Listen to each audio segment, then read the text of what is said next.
Pull my finger. Wait, play. Oh goddamn, it's not playing.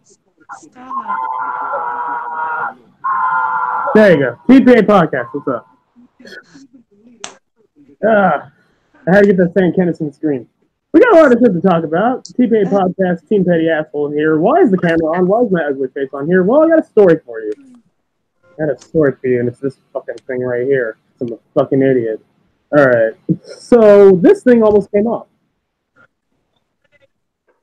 So, power jack. Okay, I work at a grocery store, and there's this thing called a power jack. It is a 2-ton apparatus of steel that you drive around, lift shit, get all that shit done, whatever. It broke down after 2 weeks of it being fixed because it sucks. Because our store sucks and we have bad luck. Because that's how it goes. And it was in the way of a truck coming, so we had to get the bigger lift, the bigger power jack, to lift that back up so we can move it out of the way. But we had to lift it onto that, to lift the broken one onto that. It took like 3 people to, again, let me reiterate, 2 tons of fucking steel. So we just about got it on. Fucking busting our ass getting that shit on there. And then the final time I lifted, I'm like, something's not right here. Put my finger out of this wheel before and then just imagine just like an anvil being dropped on your finger, and it drops, and then the pressure just somehow still keeps going, and it just doesn't stop. It rolled, it got stuck in the wheel, and my finger damn near got chopped off. I don't know how the fuck they got it out.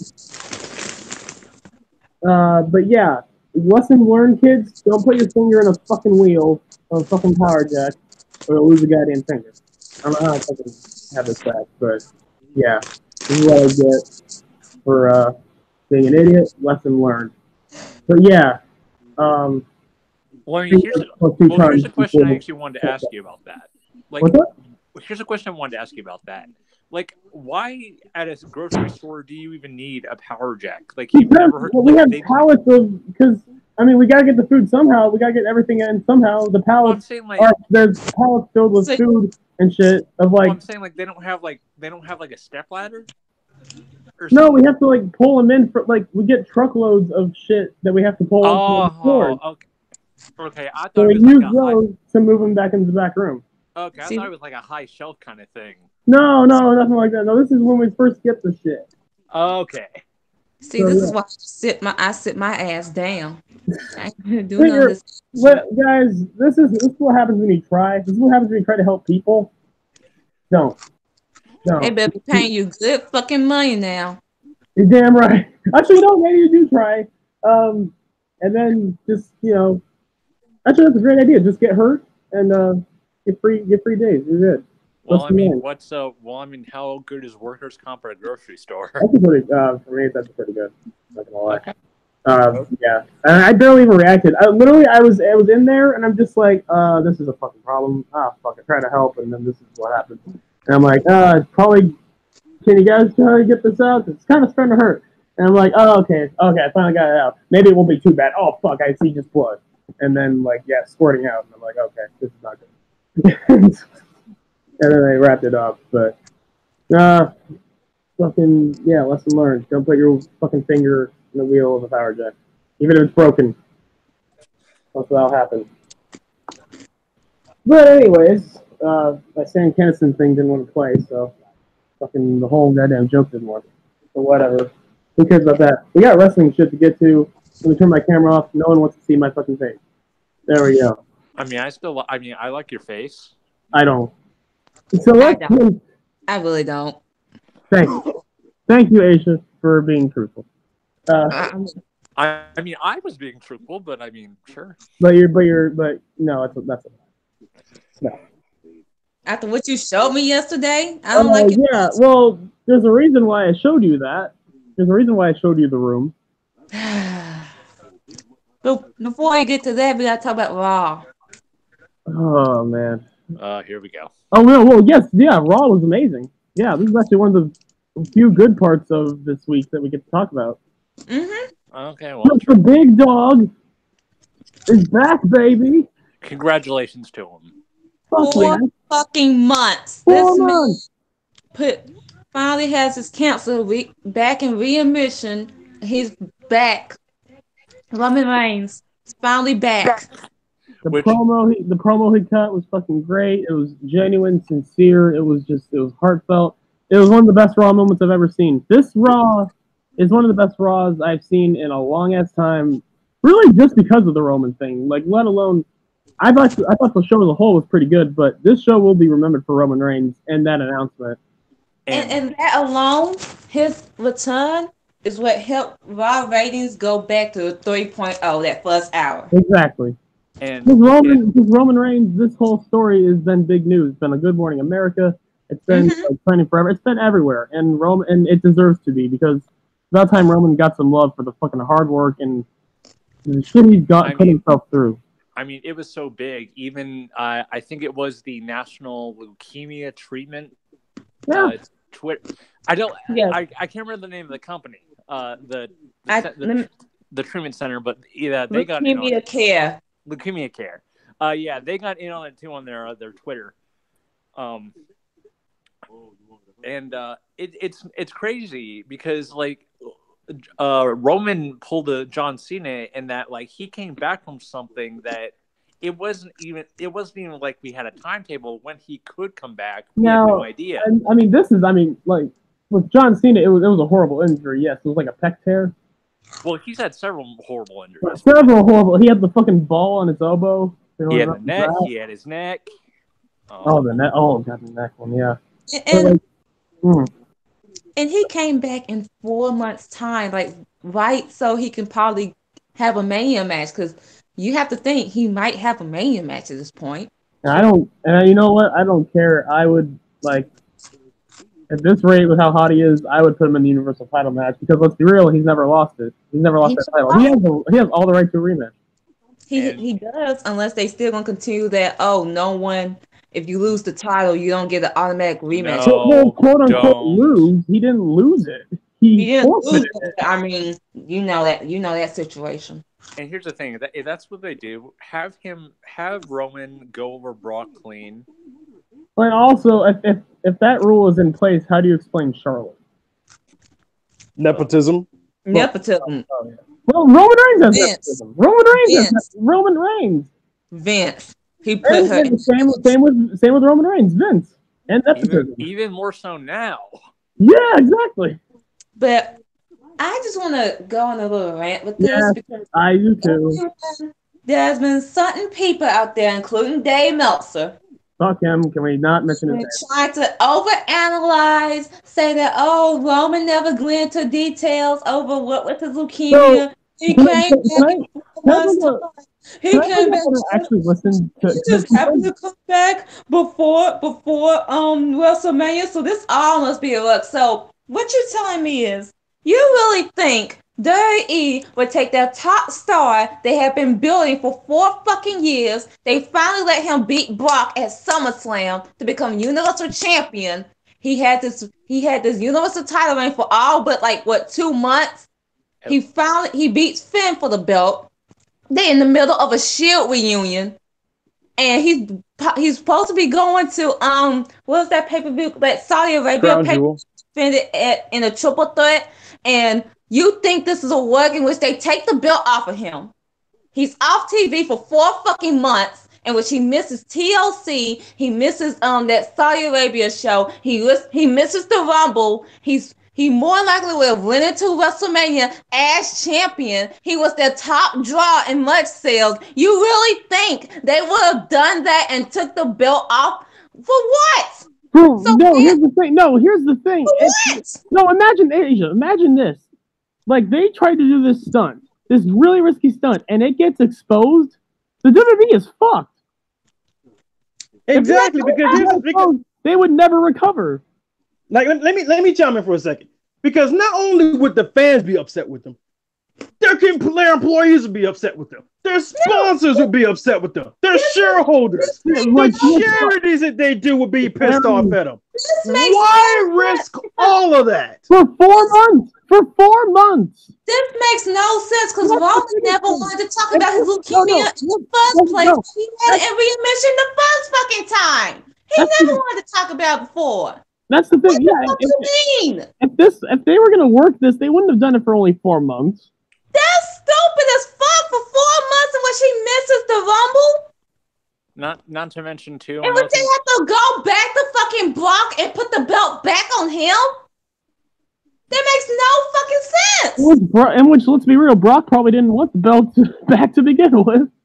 Exactly, he probably dropped it because he was probably getting ready to go back to UFC, and the whole thing of Roman went down. He's like, damn it, now I have to come back.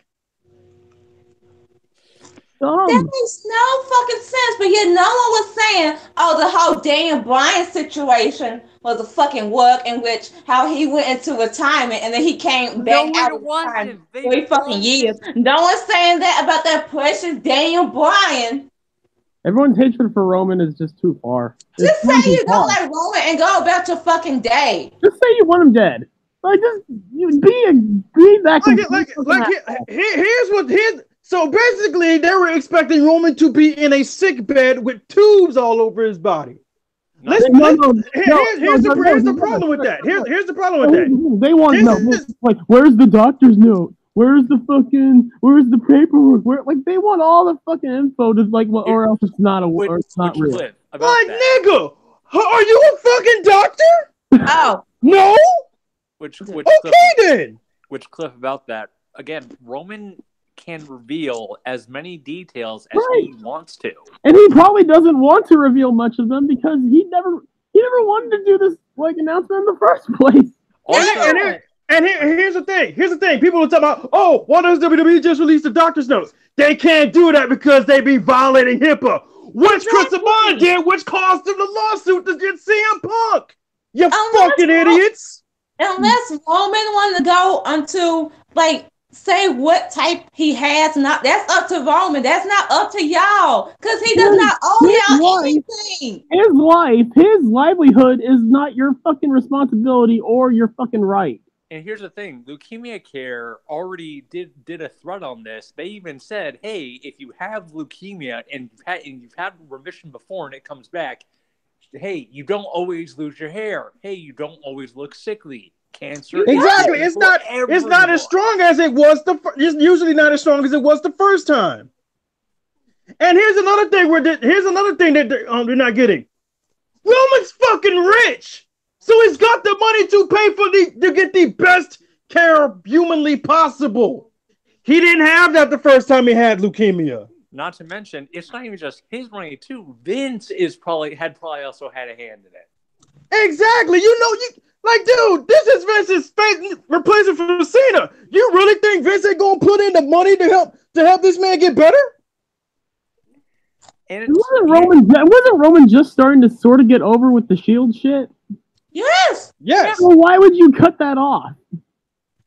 Because people on social media are fucking stupid. Because everyone, here's the thing. My dumbass listened to the Dave Meltzer thing, talking about the Roman Reigns thing. Like Brian Alvarez was being cool at first. He was just announcing the whole thing. He was like, it's awesome that he's back and everything. The first thing Dave brings up, yeah, it's great. I wouldn't have preferred them to bring this up. I don't know why they had to do it this way. He just shut the fuck up. He just came out and said that he's in readmission and that he's gonna return back into the fucking ring. And then they did the Shield angle later on the fucking night. What you want them to do? They should have done and here's the catch: when they were doing the whole Shield reunion thing, Dean was supposed to come out, but Dean was so emotional he decided not to go out there. That's another thing. If this is all fucking work, why was Nia Jax crying? Why was Sasha Banks, Seth Rollins, Dean Ambrose? Why the fuck they all crying that fucking night? No, here's the thing. Why was Roman Reigns himself crying? A guy who lets you in. And Roman Reigns is a guy. Look, Roman Reigns is a guy. Let's be real. People always shit on for being a bad actor or like a bad promo, shit like that. Do you really think Roman? No offense to Roman, do you think he has the acting chops to fake cry? Like cry on cue. On command. He's no Mark Henry. I mean, maybe he does for all we know, but that you can tell, like, that is not fake crying. That's not fake crying. Like who? I don't see how anyone could fake having cancer. Jesus. Fucking real. I mean, considering my mom just had a bout with cancer like late last year. I don't think anyone would want to fake that shit for attention. This is the equivalent to the fucking Sandy Hook truthers.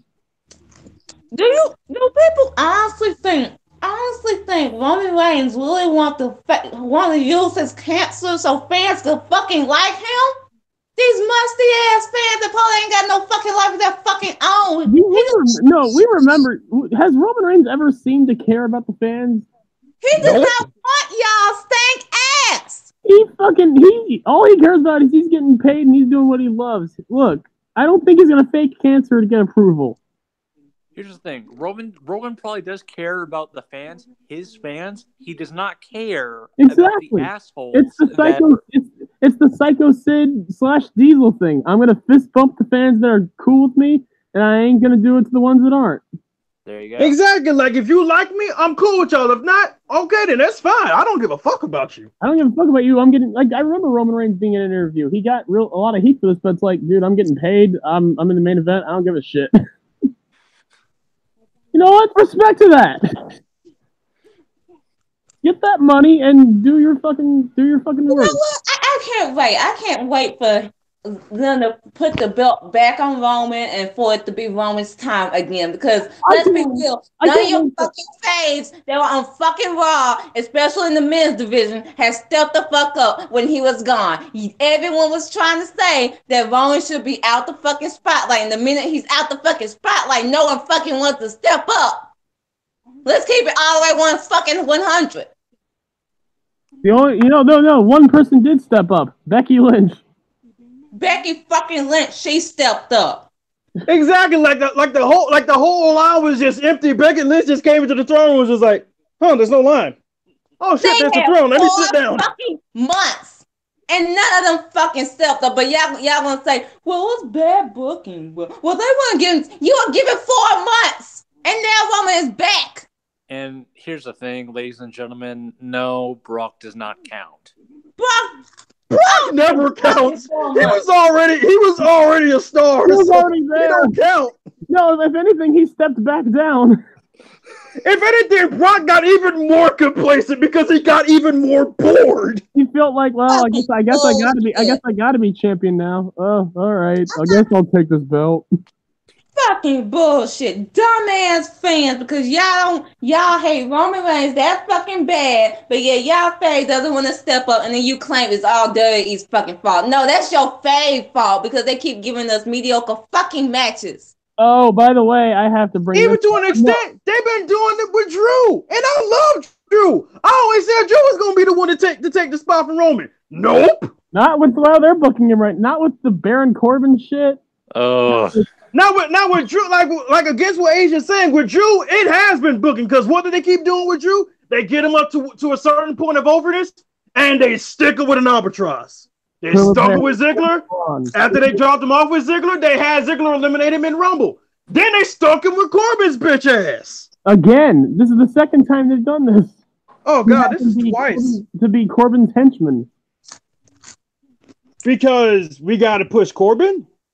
I mean, they're pushing Seth, but I mean, like, here's the thing: Seth, they pushed Seth when the time Rome was gone, sure, but it didn't really amount to anything. The Ambrose feud, the Ambrose feud, dude. And it was under the Ambrose feud. That's what I'm saying, the Ambrose feud. And even this feud with Brock is dead. Yeah, because Brock doesn't show up.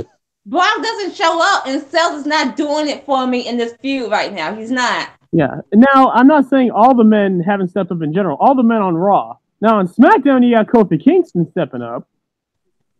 You got Daniel Bryan stepping up in that hero role. Daniel Bryan and Kofi alone have been stepping up. But you had Mustafa stepping up as a fucking cruiserweight. Well, until Randy Orton happened. I'm just gonna say it. Dude, just like Kofi Kingston, who's Mustafa's albatross? Randy Orton. I'm just gonna say it. Daniel and Kofi are another new Fight Forever pairing for me. Yes, they're amazing. I can watch them wrestle every fucking day.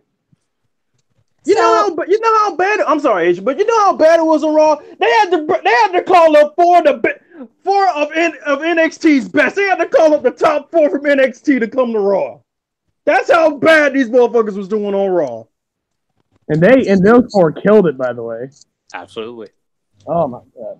We got a lot. Oh, and I have to bring this up when we're talking about the Roman thing. Kenny. Kenny, you my boy and all, but damn, you're my boy and all. Like one of my favorite wrestlers, but man, dude, there's a thing called timing. I get it if he advertised his live stream in advance and he was, but dude. Like you couldn't wait. You couldn't wait like a half hour, fam. I wouldn't have complained. I wouldn't have complained about him staying on schedule if it wasn't for him like really pushing it, being like, "We're live, pal." As if basically what that sounded like to me was like, "Hey, what are you guys doing with this Roman Reigns shit? Get in here. I'm playing video games. This is important." So he had a live stream. It was like a Twitch thing. Yeah. It was a gaming live stream. It was a live stream on his Twitch, I think. Afterwards, like after the morning, like, he did like talk about Roman Reigns, which he had to. Like, thank you for fucking doing that. And then apparently someone said like during the Twitch stream, like he did shout out Roman Reigns for getting Raw, but still, man. No. But still, man, time. A day after, and you couldn't even send out the tweet during the whole Roman thing. Like, fuck you. No, I'm a Saul Monster fan. If I ever did a sad tweet of the week, that would have been the sad tweet of the week. I mean, and Ronda he said about New Japan needs a women's division. That's the other stupid thing. And apparently New Japan is considering having a women's division. So, fuck. No. Kentucky Omega needs to shut the fuck up. Can we not sexualize the fucking women in New Japan like they do with fucking Muffin Ass? I mean, here's the thing. I forgot her name, so I'm just calling her Muffin Ass because that's her Twitter name. I think her name is Pita. Yeah, Pita. Here's the thing. We already have a Yujiro Takahashi's pimp or his hose. That's what I mean. Yeah, Muffin Ass. So, like, come on. Like, that should be a wrestling name, Muffin Ass. I don't know. I don't know how to feel about it. Like, I'm cool. They signed Mayu Iwatani, and they're like, show her ass. Like what? Like, okay. No. Okay. I'm all for equality in wrestling. Seriously, all for it. But can we not raid Stardom? Can we not raid any? Go ahead. I'm sick of Dave Meltzer. I'm sick of Kentucky Omega. I'm sick of these dumbass fans. Roman Reigns is better than all of them at this fucking point, and that's just the true tea. That's the true tea. Yeah, Asia, you know what I want? You know what I want right now? Basically, I'm like Solomon. So like we said when he was talking about the whole Roman business. I want them to put Roman in the Universal title match. I want him to win in less than 5 fucking minutes. Just so I can see them motherfuckers explode on Twitter. And so I can laugh at them. See these fickle fucks who love Roman Reigns. I want him to pin self. That's what I want. I want him to pin self. And dude, it's a callback to WrestleMania 31 when Seth pinned Roman. Because that was supposed to be Roman's match, but Seth took it away. Roman can do the same thing. Payback. You can tell that story. Either way, it'll still get the motherfuckers mad as hell. It'll make me so happy. It's like, you fickle fucks, strike again. So yeah, we had that moment. You guys want to talk about the rest of Raw, or that moment that Roman had with Seth, it was emotional, and I kind of low key felt for Dean because it was supposed to be Dean that's supposed to go out there too. But Dean was so emotional, he decided not to go out there. So I was like, oh man, even Dean got emotional. Oh yeah. Anything else? I mean, there were a few good things on Raw. A few more things. We had the shitty match between Riot Squad versus Natalya and Ronda Rousey. Good. Dude, poor Riot Squad, man. They were just, poor Riot Squad. I feel so bad for them right now. We'll get to one of these people. Asia, is this how you felt when they just had Sasha floundering around all this time? Yes. Oh God! Not my year as a Sasha Banks fan, but oh God, this is a horrible feeling. It's horrible. Riot Squad's too good for this. We get to the point in the match in which Becky Lynch, she comes out, then she just basically obliterates Natty. She just knocks her out. She gave Natty a receipt. That was a receipt. Can I just point this out? I love Becky Lynch's worked punch. Like that little punch she does, like the one on Peyton Royce, the one on Natty. Yeah. I love that. Yep. Keep in mind, ladies and gentlemen, it's a work punch. Yeah. Not a shoot punch, Naya.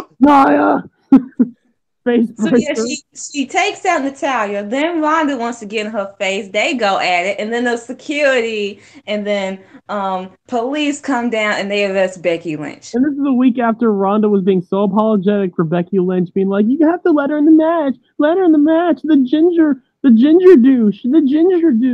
While she's being carried out, Becky is like, "Take it easy on my arms. I need those to carry the Raw Women's title after I win." Don't lock me up. They robbed me. Exactly. She's not even wrong. She got robbed. She earned that opportunity and she got robbed by an old man. Put Vince in jail. He should have been in jail in '95. Dude, he should have been in jail when he tried to get freaking. Well, I'm thinking Snuka. Yeah, that's what I was thinking about. Yeah, Snuka and then the steroid trial, yeah, So then they come back from commercial. Ronda's in the fucking ring and she's like, Vince, come out. But then Stephanie, she comes out and she's like, add Becky back into the match. Add Becky to the match so we can sell this and all this shit. And by the way, she's saying this all like a mile woman. Add Becky to the match. Becky Lynch, she's a douche. Add her back in, but Stephanie's like, well, no, because I just saw that Becky Lynch is arrested, so we're not gonna add her back in. She's had a match. Oh, she's a great wrestler. No, we got the main event. And then Ronda is like, well, if you're not gonna do it, I say. And I have been having this Raw Women's title representing women's wrestling and all that shit. But familiar words came out of Ronda Rousey's mouth. I quit. She basically forfeited the Raw Women's title. I quit. Yeah, she basically said, I quit. Until you add Becky into the match, I quit. Ronda Rousey is fighting for what she believes in, guys.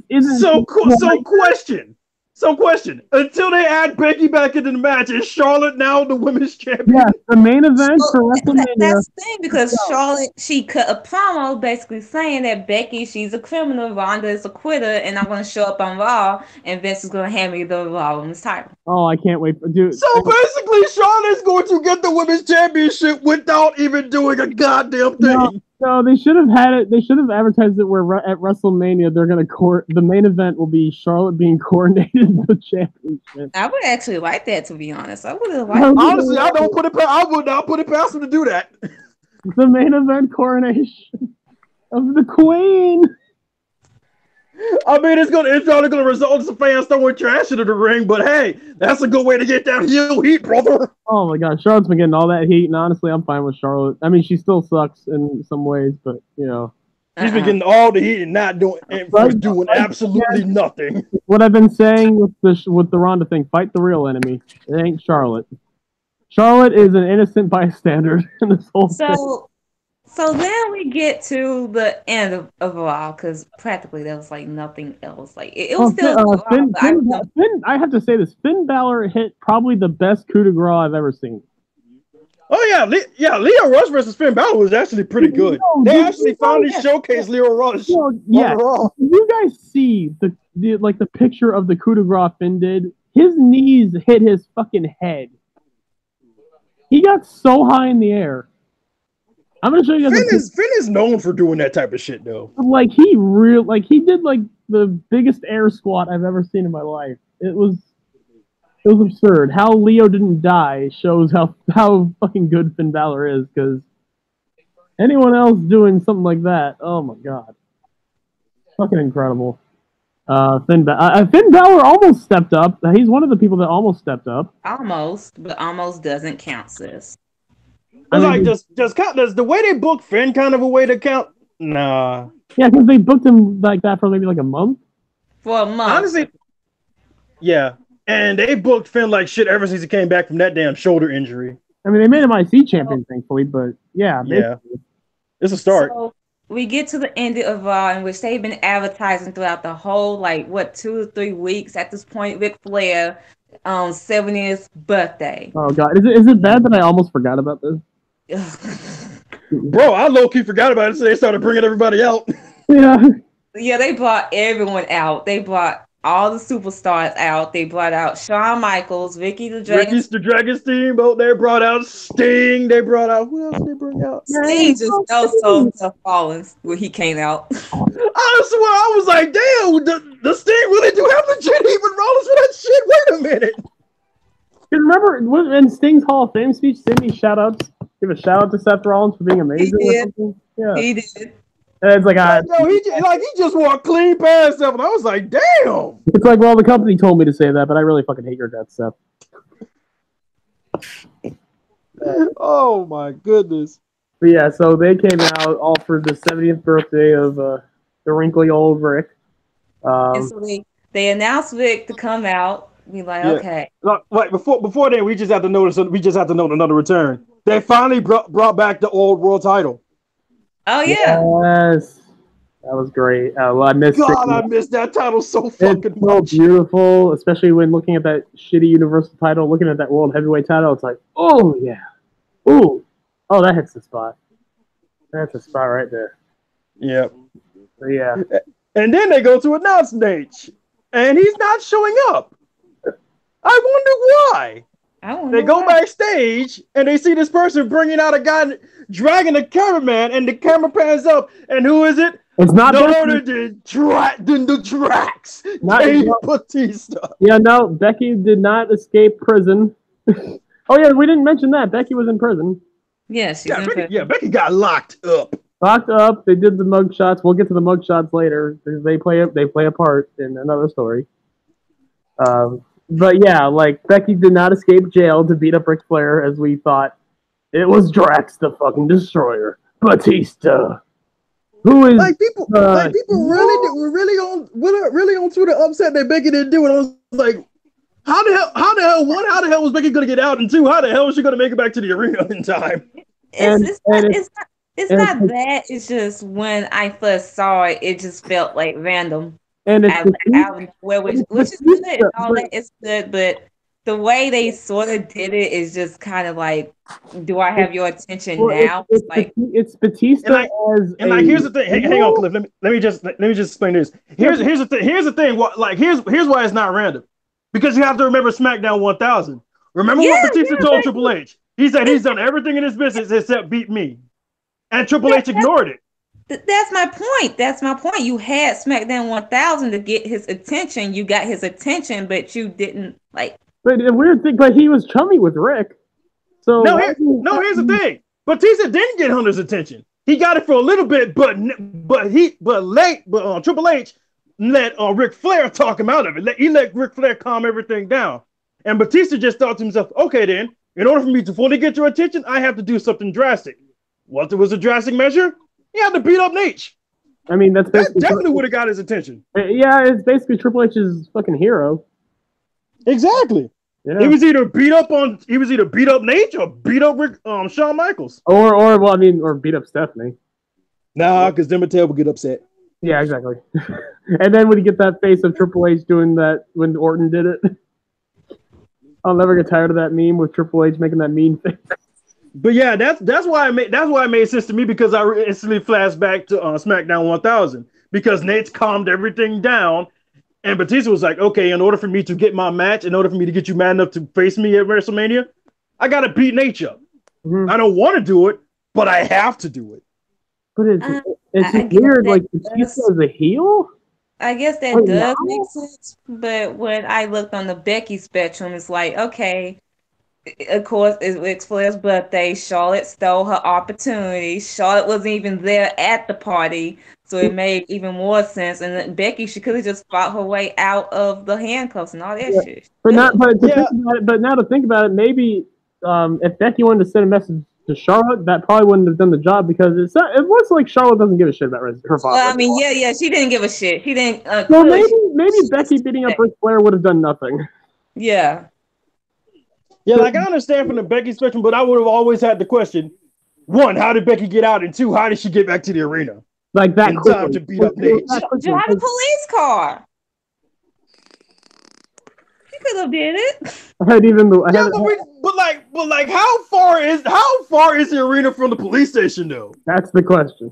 That's the real question. Who knows? I don't know. I mean, she got. I would have had so many questions, but I would have been cool with it. Well, knowing that she got bailed like a day later, like because she tweeted when she got quote unquote like let out because she used her own bail money because let's be real, Becky making that dough, making that money with all those fucking promotions and shit.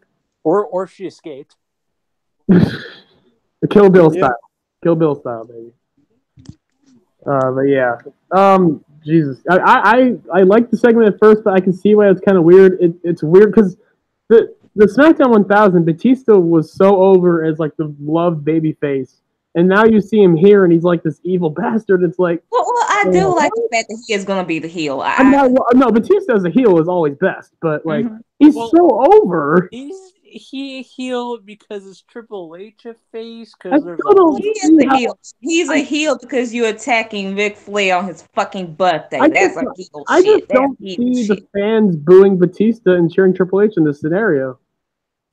Like the only people I see really cheering Triple H over Batista are the people who watch NXT, and a lot of people don't watch NXT. Triple H just got done with a promo on Becky Lynch, fucking belittling her, and like he was just a heel. So and still got cheered because of NXT. So here's the thing: do you cheer the guy who's defending the old man, or do you boo, or do you cheer the fact that old man nearly got murdered? I cheer the fact that old bastard nearly got murdered. Yeah, and here's the thing: it's not just Batista; it's Drax. A lot of people, let alone kids, have watched Guardians of the Galaxy and love Drax. Here's the thing: we ain't booing Drax. Let me explain. If this was 2014 Batista, it'd be perfect. But this is post Infinity War Batista. People ain't doing that. You gotta wonder how many kids that saw the Guardians of the Galaxy and Infinity War have gone back and watched Batista's wrestling. Batista became the biggest movie star outside of The Rock in wrestling. From one series of movies. I'm not counting The Man with the Iron Fists. I'm sorry. I will. See, that's the problem. The Man with the Iron Fist is actually pretty good. It is good. I mean, it has fucking RZA in it. It's amazing, but like, and it has Batista doing the Batista bomb in it. Yeah, it's not even like a so bad. It's good. It's good. It's just that not many people know about it or talk about it. I mean, here's the thing. It's not like Oscar bait, but it's good. Like, it's just a fun movie, but no one mentions it or talks about it. That's the thing. People know about Guardians of the Galaxy. People know about Batista now. Yeah, people know about the Drax. Oh yeah, I still want him to dress up as Drax for WrestleMania. How badass that would be! This tree, he is my friend. This raccoon, he is my friend. And oh my god! More. So then we get to SmackDown. Oh my god, SmackDown! Here we go. Oh man! SmackDown had me all in my feelings. Oh my god! So we have the contract signing between Daniel Bryan and Kofi Kingston. Flavor of the month, Kofi Kingston. Yeah, let's not talk about that. Anyways. Talk about that, you bitch. Can we not talk about that? We're not going to talk about that. Anyways, moving on.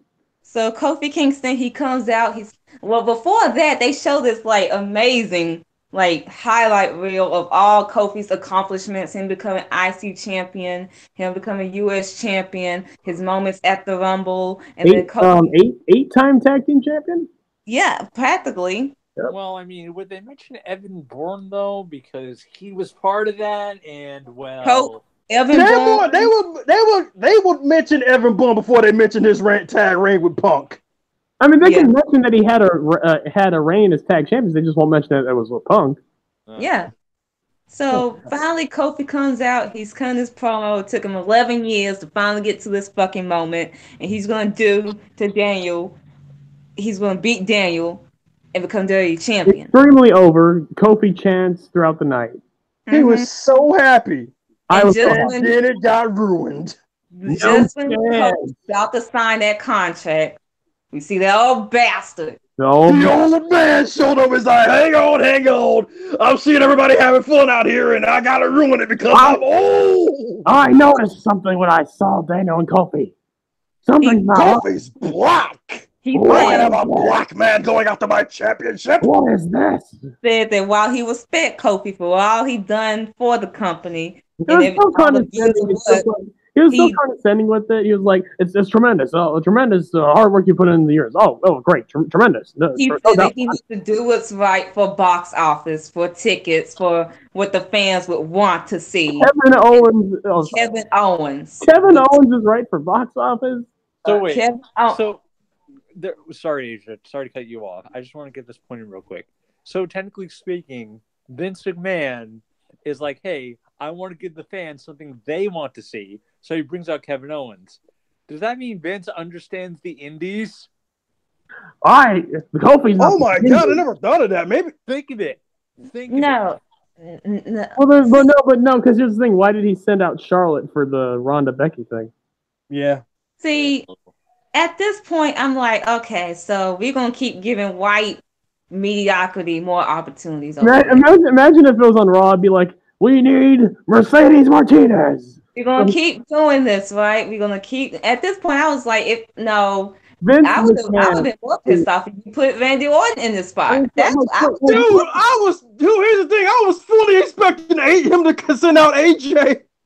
So, oh my God, they should have. I swear to God, I was when he said Kofi was out, I'm thinking, oh my God, we're gonna get AJ versus Daniel again. No, remember what happened with AJ Styles punching Vince McMahon? That would have made perfect sense. Like AJ Styles earning his respect. They should have done that. Oh my God, God, earned his respect. Oh my God, they should have done AJ. But then again, I shit you not. When he told Kofi Kingston he was out of the match, and I was like, wait a minute. No, do not tell me this old bastard about to trot out AJ Styles. It would have made perfect sense. But the shocker of all shockers, Vince pulls out the best pose and my favorite meme of 2019. And it's amazing. And introduces the returning Kevin Owens. Which, guys, if you haven't seen the Vince picture, look it up. It's amazing. He kept that pose for like 10 seconds. It's basically him just on the rampway. It's completely dark. And it's dark. It's just him just pointing at the rampway. Pointing at nothing. It's great. It's amazing. I don't know why it's so funny. Vince is the greatest sports.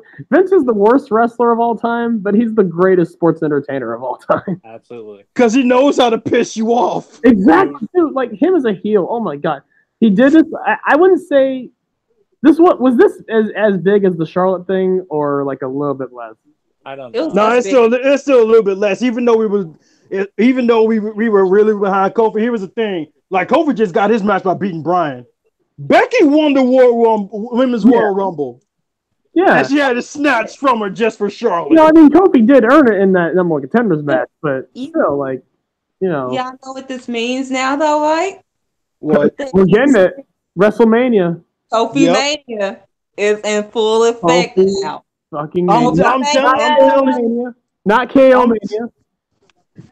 I'm telling you, Kofi's winning the WWE title, Xavier Biggie winning the tag titles, and the night after Mania, they calling up Undisputed Era. Kofi Thank you, WWE. Thank you, Vince McMahon. And can I just say, I like how WWE.com put up an exclusive with Kevin Owens. I like how he played into it a bit because he knows.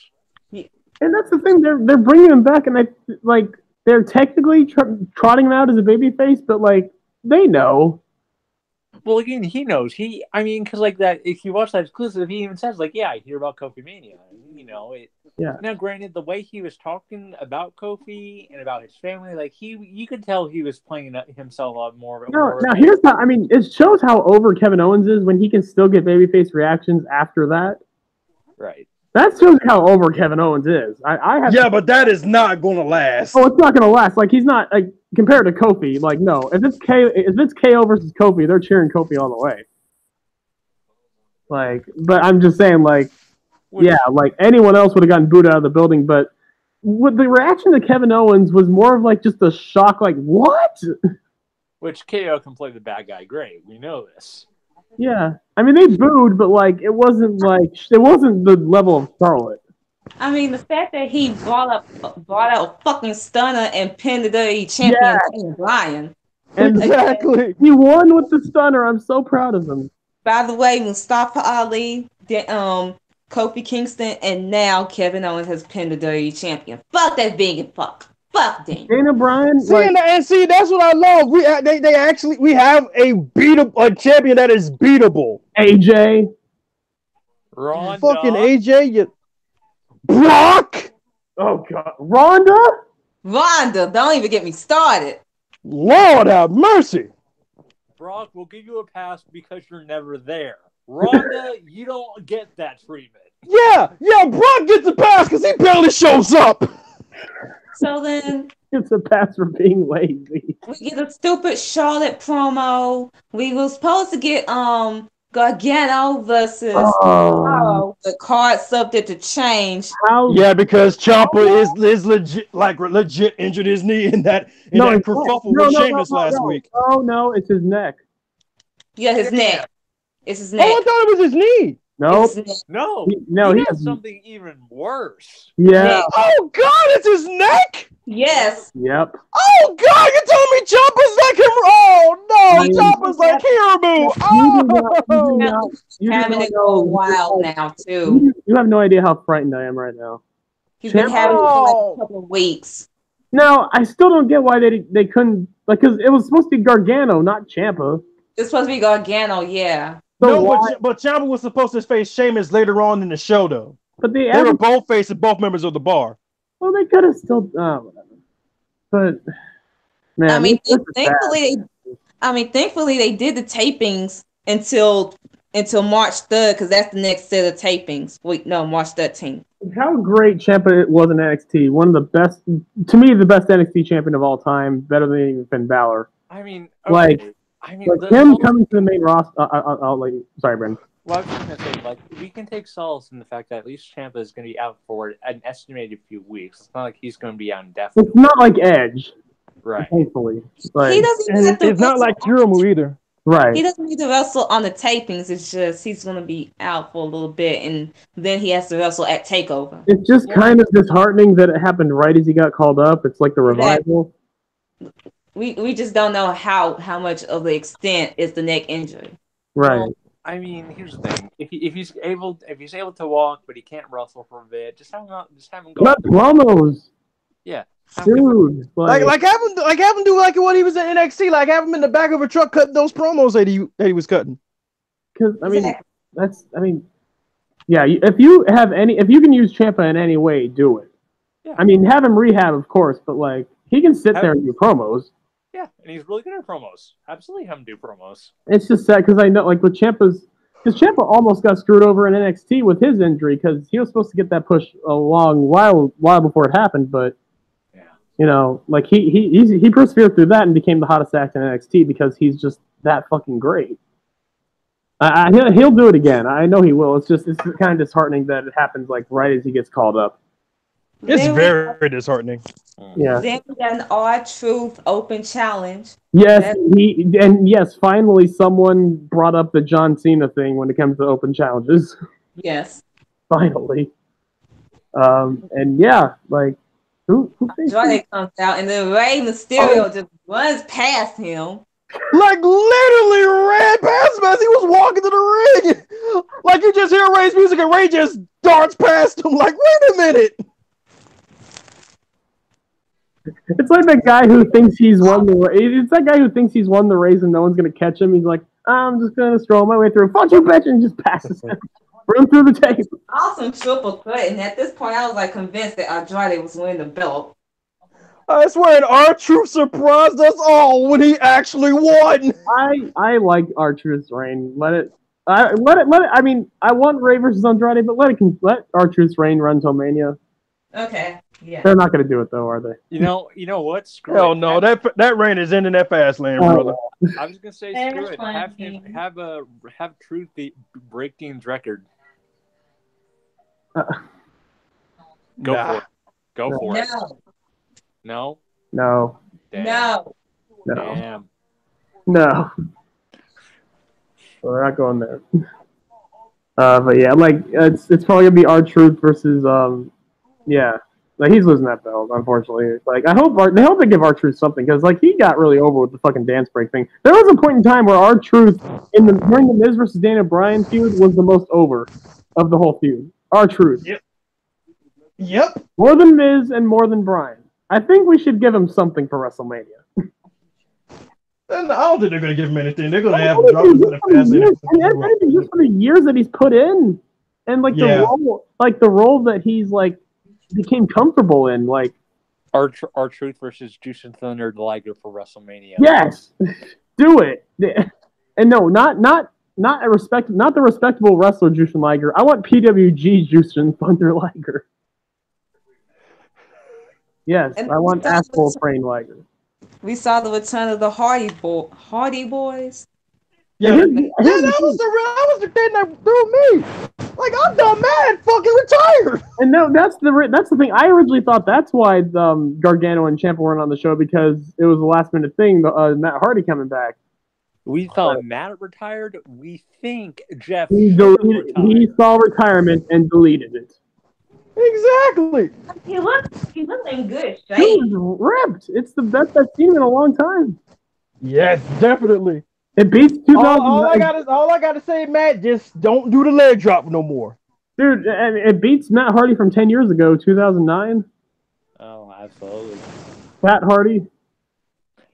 Yeah, again, like he looks a lot better now. And can I just say, I'm happy my prediction didn't exactly come true with the Jeff Hardy spot. He didn't land on his spine.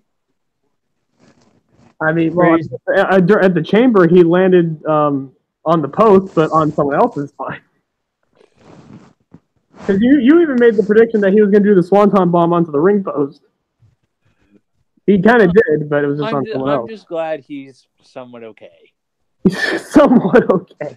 And is it weird that when Matt came back, Jeff Hardy decided to act like he was his younger self and just got on the top ropes faster? Isn't it weird? And isn't it just weird as a Hardy Boys fan for so long to see that Matt Hardy got the big pop and not Jeff?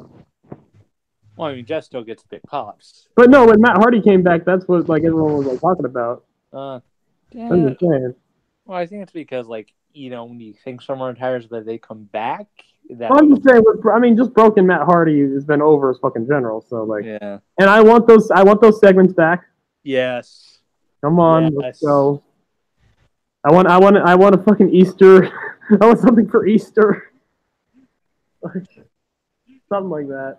Dude, I want something for St. Patrick's Day. Yeah, dude. Oh my god.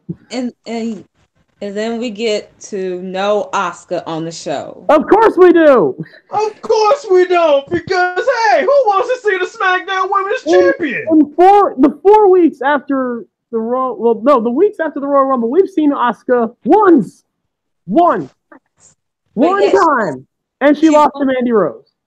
But yeah, she's going to defend her SmackDown Women's Championship against Mandy Rose at Fastlane. Oh my Wait, what? God. Yes. What? She is defending her SmackDown Women's Championship against Mandy Rose at Fastlane. I swear to fuck. What? If Asuka loses at Fastlane, Mandy Rose is winning that SmackDown Women's Championship. No. Oh hell no. Oh hell no. No. What we're not gonna do, WWE, what we're not gonna do listen to me right now. What we're not going to do is take Asuka, who beat your top star in Becky Lynch, made her tap, put on a great match, lose to Mandy Rose. Made her tap out clean. Lose to Mandy Rose the next pay-per-view without having any TV time. We're not doing that. We're not doing that. Keep in mind, ladies and gentlemen, No. I was just gonna say, Asuka has a claim as one of the best women's wrestlers in the world. Yes, she does. And this I told y'all I had no faith in this reign, and I knew this shit was gonna happen, and they did it. They fucking do not care about Asuka. I mean, they practically don't care about the SmackDown Women's division because you didn't have one SmackDown Women's match. They don't care about Asuka, but they care enough to have her tap out Becky Lynch. That's what gets me. It's bad enough that they don't care about Asuka. That's just horrible. Like, that's horrible in and of itself. She's too good for this. She's way too good for this. Like, what the fuck? What are you doing? My bro, what we're not gonna do is have Connor lose to fucking Mandy Rose. What Becky Lynch? What we're not gonna do is do that at Mania. What do they know what the plans for the SmackDown Women's Championship gonna be? Dude, now I'm convinced it's just gonna be a multi-woman match now. Here's the thing. If Mandy Rose wins this title, imagine, just think of the drop that the Women's Championship on SmackDown has gone from TLC to Fastlane. That's fucked up. It went from being the main event of TLC, a show which had Raw Women's Championship matches, the fucking WWE Championship matches, everything. The SmackDown Women's Championship was the main event. And then after Fastlane, it's going to be a pre-show afterthought. You should have had Charlotte win the belt, man. You shouldn't have put Charlotte in the fucking match in the first place. It should have been Asuka versus Charlotte. See, this is exactly what I was afraid of when Charlotte got announced to be in the match, to be in the Raw Women's side of the match, to be in the triple threat. And look who's an odd person out. Fucking Asuka. Asuka's in there. Didn't I tell y'all when we first talked about Charlotte being added into this match that Asuka would be fucked? Yeah. Look what happened. Yeah, we knew it. We all knew it was gonna happen. Asuka's fucked. She got fucked raw, no lube. The only saving grace is because of how good Asuka is. She'll probably give Mandy a good match. Maybe. Mandy Rose is fucking terrible. I'll say this. Mandy has been improving, but she is not nearly good enough for that title. No. They're gonna put the belt on this bitch anyway. No, Mandy Rose went from atrocious to simply just mediocre to me, but still not close enough to get the fucking title. Not even close. Will that match get time? I don't think it's gonna get a lot of time. 10 minutes.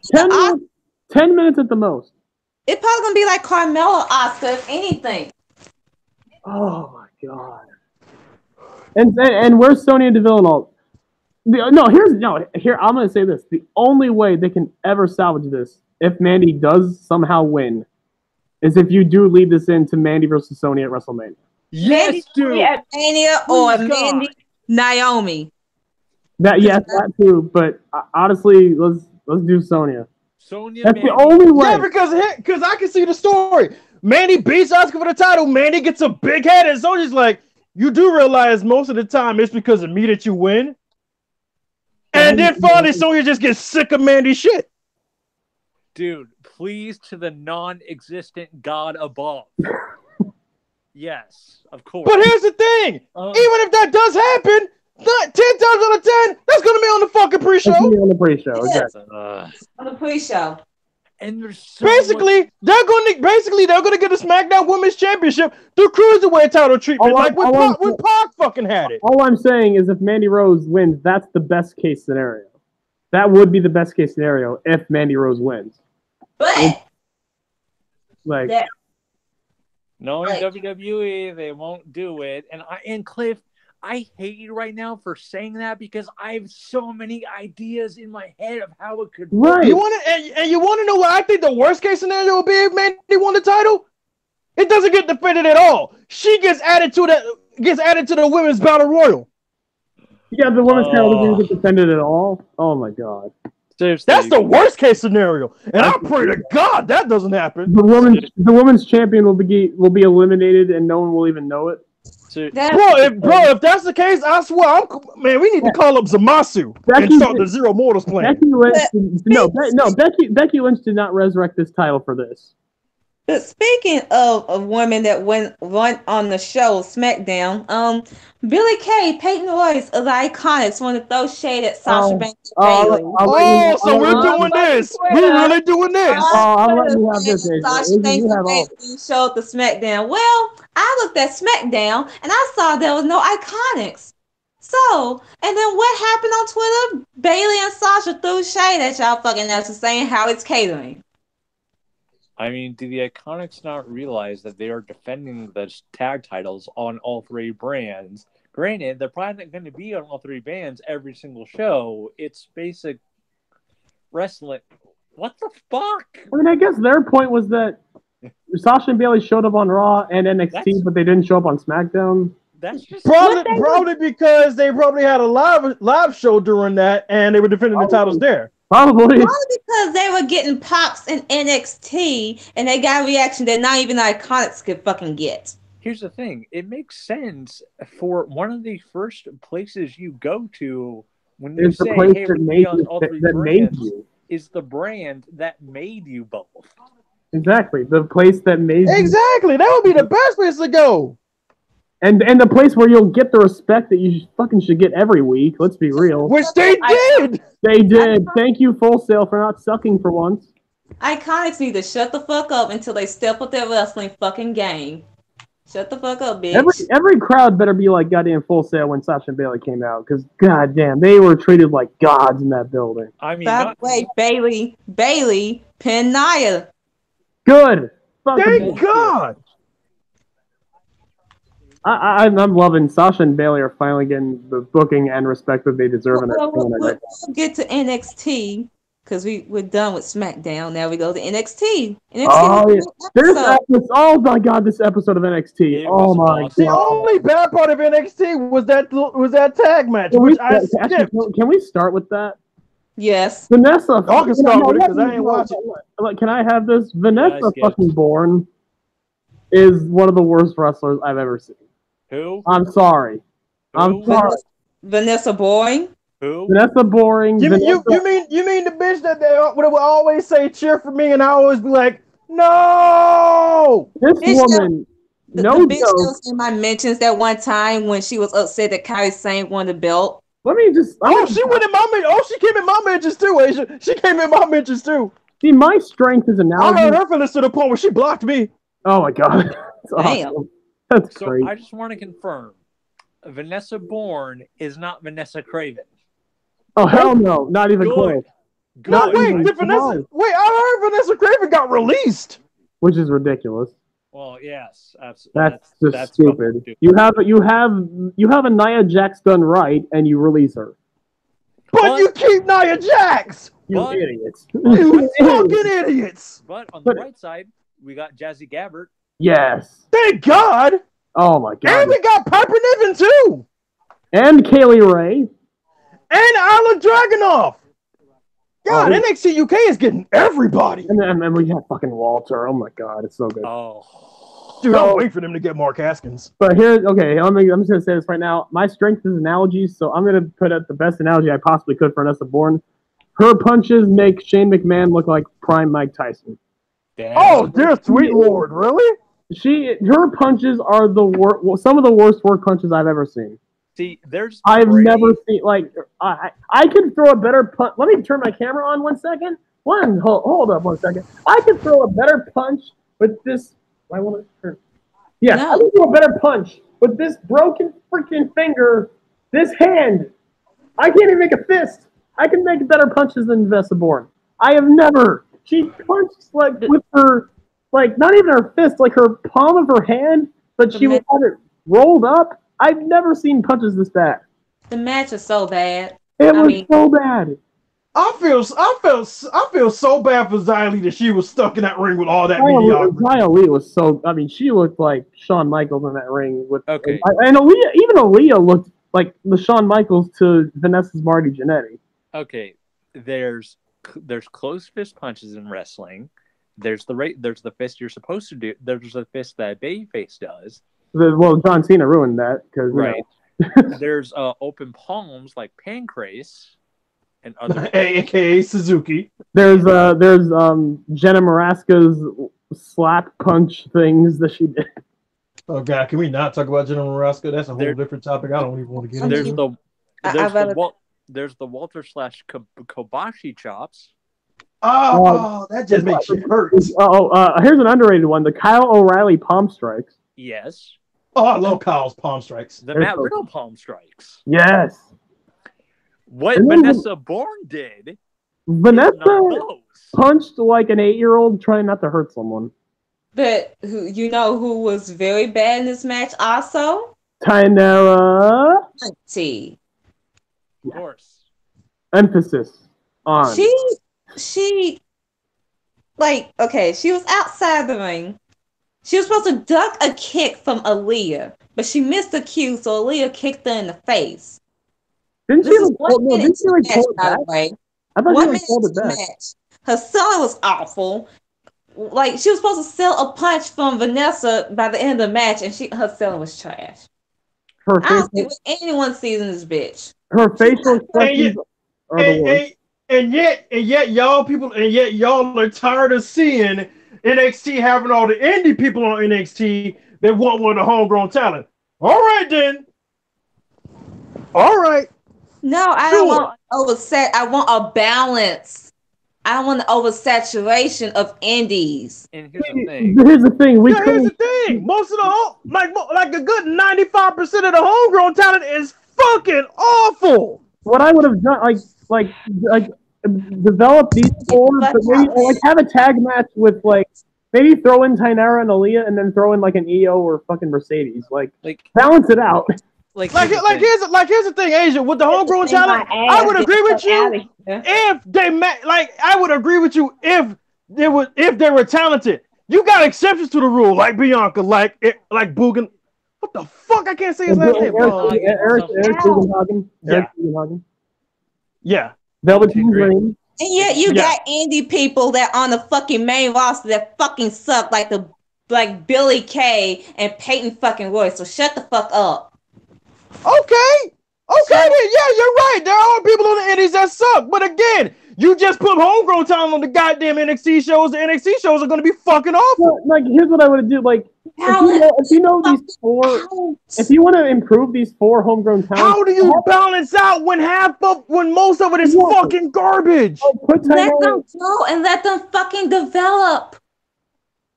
Honestly, don't put them on the live shows then, because put them on the live shows. I'm sorry. I can't see the Casey Catanzaro fucking wrestle. Oh, Casey Catanzaro was definitely another exception. She's fucking brilliant. Oh, exactly. Casey is definitely an exception. I'm tired of seeing your fucking Shayna Baszler of fucking NXT. Get the fuck out of here. Hey now. Bitch. Hey now. You're a you trying to come for me ever again. Shut the fuck up. I love Smash Mouth, and I'll give it a pass right now, man. You heard it. I need to worry about y'all fucking fate that actually did something relevant in fucking NXT.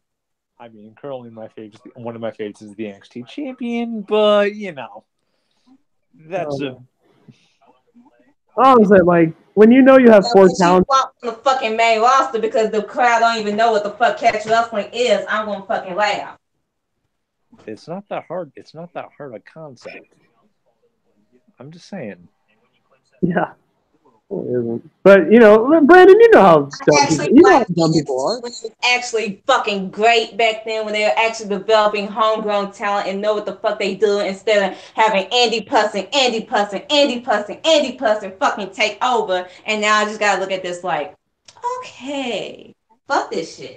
I mean, I think NXT was at its best when it was a mixture because you had guys like Sami Zayn and you guys had guys like Neville, so.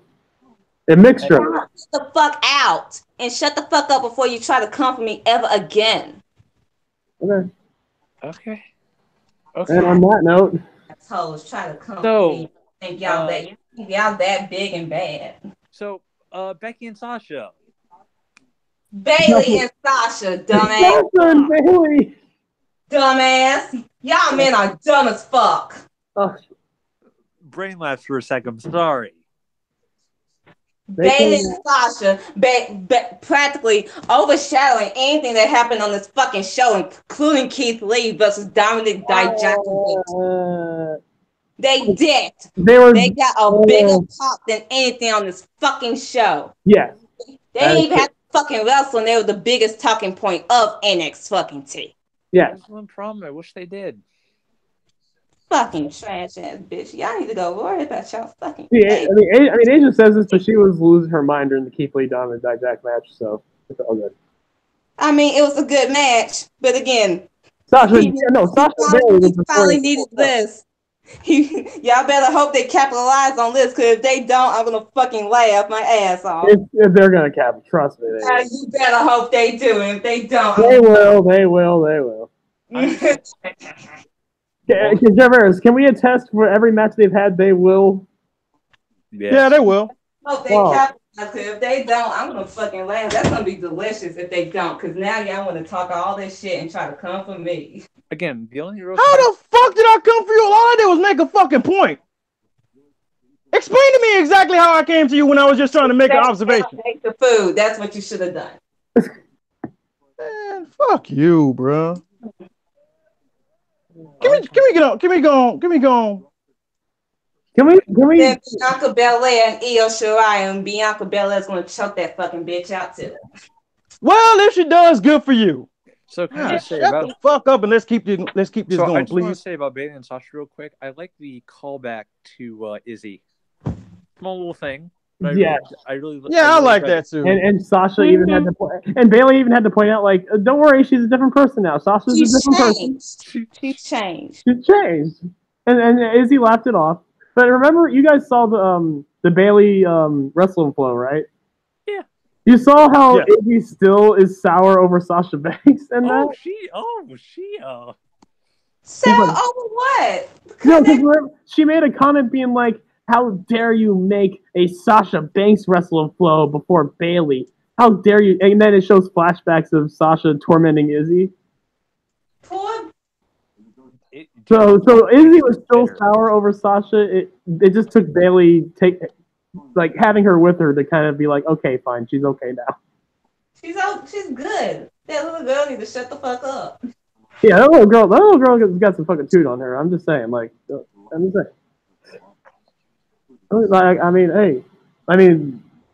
if we know anything about the Indies, like, kids will get their ass kicked too. So, hey. So yeah, Sasha and Bailey said that they will defend the belts even in NXT. So that includes Kyrie and Io. Y'all need to step up. I don't know. And in the tweet, y'all need to step up fucking too. And not just NXT.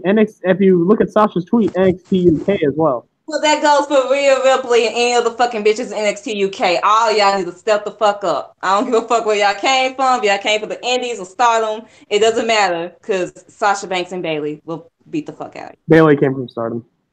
I don't give a fuck. But anyway. It doesn't matter where y'all came from. Y'all need to step up to Sasha and Bailey level. Right.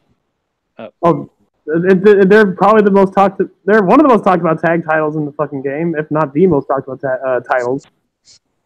So it's like, yeah, it's awesome. Like, I love that we have a championship that's being defended everywhere. That's the first time we've had that. That's the most prestigious title right now. No other title in WWE is more prestigious. It's definitely not the SmackDown Women's title. Oh, Jesus. Definitely not the Raw Women's title. Oh, we'll get to that, guys. We'll get to it. Well, can we get to it now? Can we talk about the Keith Lee Dominic Dijak just for real quick? Just real quick. And Shayna versus Mia. I do not care about Shayna versus Mia. Mia Yim got it. Look, Mia Yim didn't get the Sasha Bailey pop, but the crowd was into her. They were chanting for her the whole fucking match. I did not fucking care about this match. I'm just saying, Mia Yim was fucking over. You guys can attest, right? It took us this long. That's cute. Dude, Mia's selling. Yes. Mia's selling of the leg off that power. Amazing. she's gonna take over like in a fucking. I mean, after Bianca, because Bianca's gonna win that fucking title at Takeover. If not, I'm gonna be fucking pissed. I'm gonna say that right now. Real quick about the Keith Lee Dijak. I tweeted this to Jarvarus. I like how we didn't get a conclusive finish. Yeah. I mean, it was hilarious. Didn't that ref count fast? That ref count way too fast. Count? It seemed like a normal count. I don't know, man. It was like 6, 7, 8. I'm just like, dude. Well, no, they do. Well, no, they do. They do like a 1 second pause in between. It's 1 pause, 2. But pause. Usually it's like 1 pause for like 5 seconds, 2. Some refs are weird with that, but yeah, it took like maybe 2 minutes for the crowd to like literally all be on their feet. They barely did anything, but what they did popped the crowd immediately. But yeah, I'm just saying, like I like how we didn't get a conclusive finish because that'll lead to a longer match. And that's the best part. This is only a preview of what we're about to get. You think this was good? You've seen nothing yet. And this is the start of Keith Lee's push. Like I'm mostly happy for Keith Lee, but I hope Dijak gets it too. I hope it's not just Keith Lee. Uh-huh. But I mean, it'll mostly be Keith Lee because he's magic. And I finally got caught up on NXT UK. I'm happy about that. I did not watch it, but I definitely will get to it eventually. But what do you think of NXT UK? Walter and Cassius fucking killed it. Oh my god! And I think. And I had a little tweet thread about Cassius, and I said it's not his fault that he's underutilized. I think for him, it's a combination of a weight problem that he can't really control, and the fact that if you get guys that are just as, if not more talented than him, he's going to get overlooked. Unfortunately, just how it is. But right.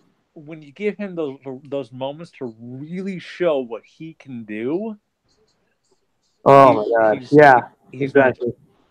It was beautiful, like, especially when you put him against someone as stiff as Walter. Like Cassius will show like what he can do, and this match was brilliant. Oh my god, yeah, like it was exactly what you want from those two for those two guys. Like the best Cassius matches I've seen. Well, I mean they're Chris Hero matches, but like of recent history was like the one with Mark Andrews, super strong style. The one with Tommy End was really good. Oh yeah, that one, and then his match, any of his matches with Thatcher. Absolutely. Oh my god, but yeah, like we rarely get to see it, but when we do, it's his evolved match with Keith Lee. Oh yeah, I haven't seen that one. Somehow I haven't seen that. You need to watch that one. I definitely do. Yeah. But yeah, so there you go. That was NXT. I mean, of course Shayna won. We all knew that. No Forgotten Sons, thankfully, but we will get them eventually, and it's gonna suck. But yeah, that was NXT. Raw was the best show of the week because I mean the Roman Reigns thing that will go on the Handles of Time forever. I'm actually going to title this Ronnie's Rampage / Roman's Recovery, 4 R's. But yeah, SmackDown was by far the week. SmackDown, by the way, did not have a women's match. If anyone noticed that. Not one women's match on the show for SmackDown. What the fuck you doing? So SmackDown lost this week. Raw won. NXT put up quite the fight though. But that's not the story of the week. We know the story of the week is Roman Reigns coming back. But if there's a second story, it didn't happen on any wrestling show. No. It happened on our favorite website. Twitter. Doesn't everyone love Twitter? I mean, I'm going to use this time. Hey, in the description, follow Asia at Pettiest Boss. Follow Cliff at Cliff them all. The L's are ones. Jarvarus at King Youngblood, and Brandon at Brandon. Don't y'all fucking follow me. Don't follow Jarvarus. Block him. Follow me, guys. We can talk music, wrestling, video games, whatever we want to talk about, and other stuff that Brandon probably doesn't want to mention here. There you go. You never know. That's my plug. But anyway, hopefully Asia comes back. But yeah, we have this shit blew the fuck up yesterday. Becky Lynch and Ronda Rousey, they're not unfamiliar with Twitter fights. They've had them since like October. It's been going on forever. They've had many of Twitter fights. This is nothing new. So Becky tweeted, Ronda, you go back and get the belt because I didn't come this far to collect it from Stephanie. I came all this way to take it from you. And she posted her mugshot. And she capitalized belt. Which they turned that into a t-shirt, by the way. Yes, and I'm buying it. Yep. Ronda posted this in response. That's what I'm trying to do, dumbass. You hobbling around trying to be a ginger crutch ninja and taking fake prison photos in the hallway isn't helping. Ginger crunch ninja. Basically, first of all, Becky Lynch is not a ginger. Just because you dye your hair orange does not make you a ginger. And then second, she's breaking kayfabe. Oh, that's not the first. That's not the last time she'll be doing that. Then Becky comes back saying, keep that F word out your mouth and concentrate on getting better at this business instead of trying to remain above it. Look forward to seeing you real soon with a picture of Ronda acting. Well, as Tommy Wiseau, the legend, the myth. What is line? What is line? What is line?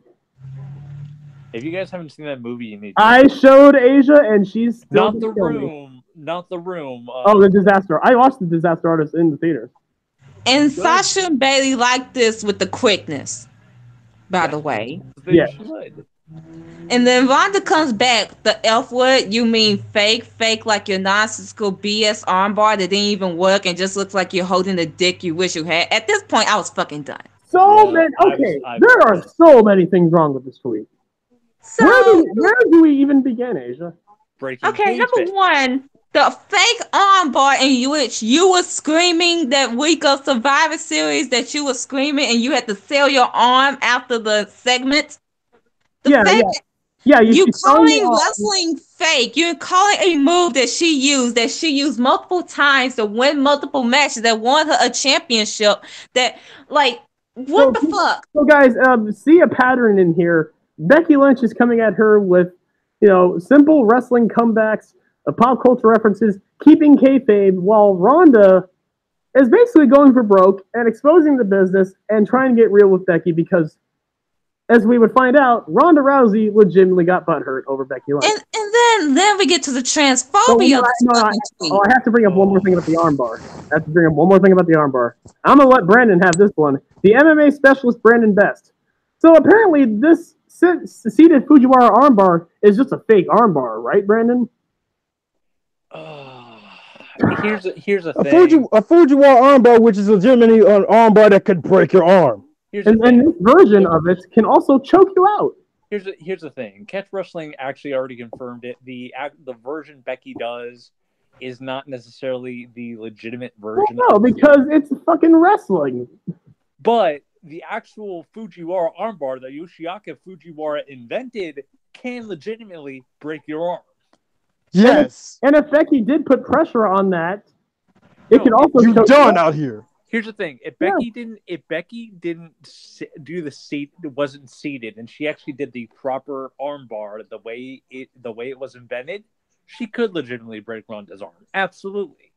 And she's done that. Well, she's done the regular Fujiwara before. Many times. And then you get to the transphobia of the fucking tweet. Looks like you're holding a dick you wish you had because Ronda Rousey takes Becky Lynch's the man shtick very literal and trying to make it look like that Becky Lynch wants to be a man she has a dick. Not only is Ronda Rousey how many times do we have to explain it to you fucking retards? Becky's saying she's the man, as in she's the best in the WWE, i.e. like Ric Flair would always say. Stop being so fucking stupid. Gender does not equal genitalia, Ronda. How many times has Ronda brought up genitalia, by the way? All the time. Every single time. Multiple times. Do we have to bring up Chris Cyborg? No, not yet. Not yet. Not yet. I'll bring up Cyborg in a minute. Do we have to bring up the fucking the penis envy tweet? Her penis envy tweet she did a couple of months ago. Yeah. What? Like, here's an honest question. Why do I feel like Ronda's saying this passive aggressively? Why do I feel like Ronda's only saying this because she herself wished she had a penis? Mm-hmm. And then Becky, the smart queen that she is, took that transphobic tweet and said, it does look exactly like one now that you mention it, and just posted Travis Brown on her arm. And here's when the butthurt reached levels over 1,000. Yes, because ladies and gentlemen, this tweet was not only another tweet that Ronda Rousey was responding to. Apparently, this one was the straw that broke the camel's back for Ronda. Because no longer are we having worked Ronda Rousey. Now, and I just want to say about the Becky Lynch dick tweet, the tweet Becky sent about it's factual. About the Travis Brown pick. That got the biggest laugh out of me. It's factual. It's true. Because Travis Brown is a fucking dick. Oh, it's absolutely true. I'm just saying though, I was like gut laughing because apparently there are rumors and from reliable sources like Sean Ross Sapp that has confirmed that Ronda Rousey is legitimately pissed at that Becky tweet. Which led to her breaking kayfabe once again. And saying the following: Rebecca Quinn, I don't care what the script says, I'm beating the living shit out you the next time I see you. Which led me to quote the tweet and said, quote, okay, I gotta ask, where was all this hostility when Chris Cyborg was ready to run the fade with you? Which Chris Cyborg liked. So Chris Cyborg just inadvertently proved that Ronda ducked her when she was in UFC. He ducked her. The hype train of Ronda Rousey is over. Now all that's left is Ronda Rousey trying to find that. And here, another thing she tweeted earlier was a fucking throwback to it was like this day in time, February 28th was when Ronda Rousey knocked out, I think, Kat Zingano in like 20 seconds. And she's reminiscing over the good old times. And I'm just thinking, you really want to go back to UFC, don't you? No, because at this point, Ronda Rousey can cut and write these slut-shaming promos against the Bella Twins, right? She can do that. She can say that how she could fight her opponents and knock them the fuck out. And call wrestling fake and say that your armbar is fake, despite the fact that we in professional wrestling and that Becky Lynch has beaten her opponents with her armbar and she won championships with that. But the minute someone goes off and make it personal with her, now she wants to get fucking butthurt. Fuck this fucking bitch. Fuck Ronda Rousey. Ronda Rousey is a prime example of someone who has so much talent, so much promise, who grew up with fucking silver spoon, and when she grew up winning, she was an Olympian. She came to UFC, got easy fucking opponents. She cannot handle any pressure gets to her, she crumples. Anytime she gets any pressure, mediocre come to wrestling because it's a last fucking option, bitch. Wants to call wrestling fake, doesn't understand how kayfabe fucking works or how to fucking use it, threatens to legit shoot fights of fucking opponents when she gets offended, despite so-called being a fucking wrestling fan, by the fucking way, cuts and writes slut-shaming fucking promos despite being a so-called fucking feminist. I don't give a fuck what she fucking did in the UFC and the fact that she sold all these fucking UFC tickets. She's a fucking fraud and she's a fake ass bitch. The fact that she's legit upset at Becky Lynch for taking a transphobic tweet and turning against her and making it about Travis Brown being a dick. Fuck you. She's the most sensitive ass person in wrestling right now. She's so being the so-called baddest woman on the planet. How ironic you say that when she herself cut a promo on Becky calling her hypersensitive. Hypersensitive, and called her millennial man. And she only came to wrestling because wrestling was her last fucking option of being actually credible. Well, I'm gonna spell everything out with Ronda Rousey. I'm just gonna put this analogy. There are two kinds of There are real champions, like in sports and in all this shit in competition. There are real champions who, when they succeed, they hit the highest plateaus. But when they fail, That's when they find themselves. That's when they become real champions. Anyone who goes undefeated, like, you're not really a real champion because... Isn't this the same bitch that said that God hate her after she fucking lost? Because she doesn't know how to fucking lose. A real champion, let's take Muhammad Ali, for example. He didn't lose, but let's be real, like, he lost to the fucking U.S. government because he didn't want to fucking join the war in Vietnam. He had to not only lose the title, but be stripped of the title because of his political beliefs. He could have just given it up right there. If Ronda Rousey was Muhammad Ali, she would have quit boxing and said, no, I'm just going to hide in my blanket and quit forever. But you know what Muhammad Ali did? He came back, he fought for what he believed in, and then eventually his protesting, he came back to boxing. And you know what he did? He won back that fucking world title. But before he did that... So hang on, Cliff. I'll put it in UFC standards. Anderson Silva. He was undefeated when he came to UFC. The best pound-for-pound fighter in UFC, period. Lost his first fight to Chris Weidman. Rematch. Broke his fucking leg. Any lesser man would have quit. Wait. So she can fucking say transphobic shit about Chris Cyborg and say all this shit and slut shame Nikki Bella, but the minute someone mentions her fucking relationship, she wants to get all fucking offended? Yep. Fuck you!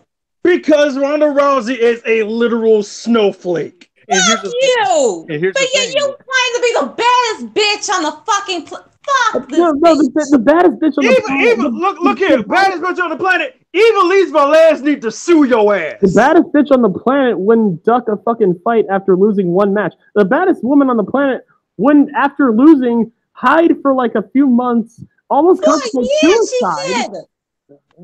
Almost contemplate suicide, and then fucking like... I don't feel sorry for the fact that she wouldn't contemplate suicide because a white woman doesn't know how to fucking handle a fucking lost a match. Fuck you. Fuck you. Saying God hates you because you lost a fight. No, God gives you adversity and obstacles to see how you can overcome them. Energy about God when you're winning. Does God hate you now? Let me make this analogy. If Ronda Rousey was Rocky, there would be no Rocky 2. That would have never been a Rocky, and the original Rocky movie would not have been as long as it was. Just quote me on that. If Ronda Rousey was Rocky, there wouldn't be a sequel. I just want to read I just want to read this thread real quick from Twitter because it was an amazing thread. Ronda Rousey is terrible, and I have no idea at this point why her clearly flailing brand is not more trouble than it's worth.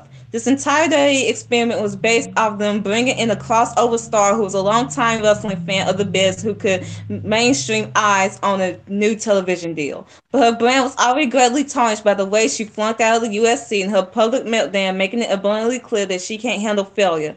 This woman was so popular at her peak, she was talking about wanting to play Captain Marvel, and people were entertained by it.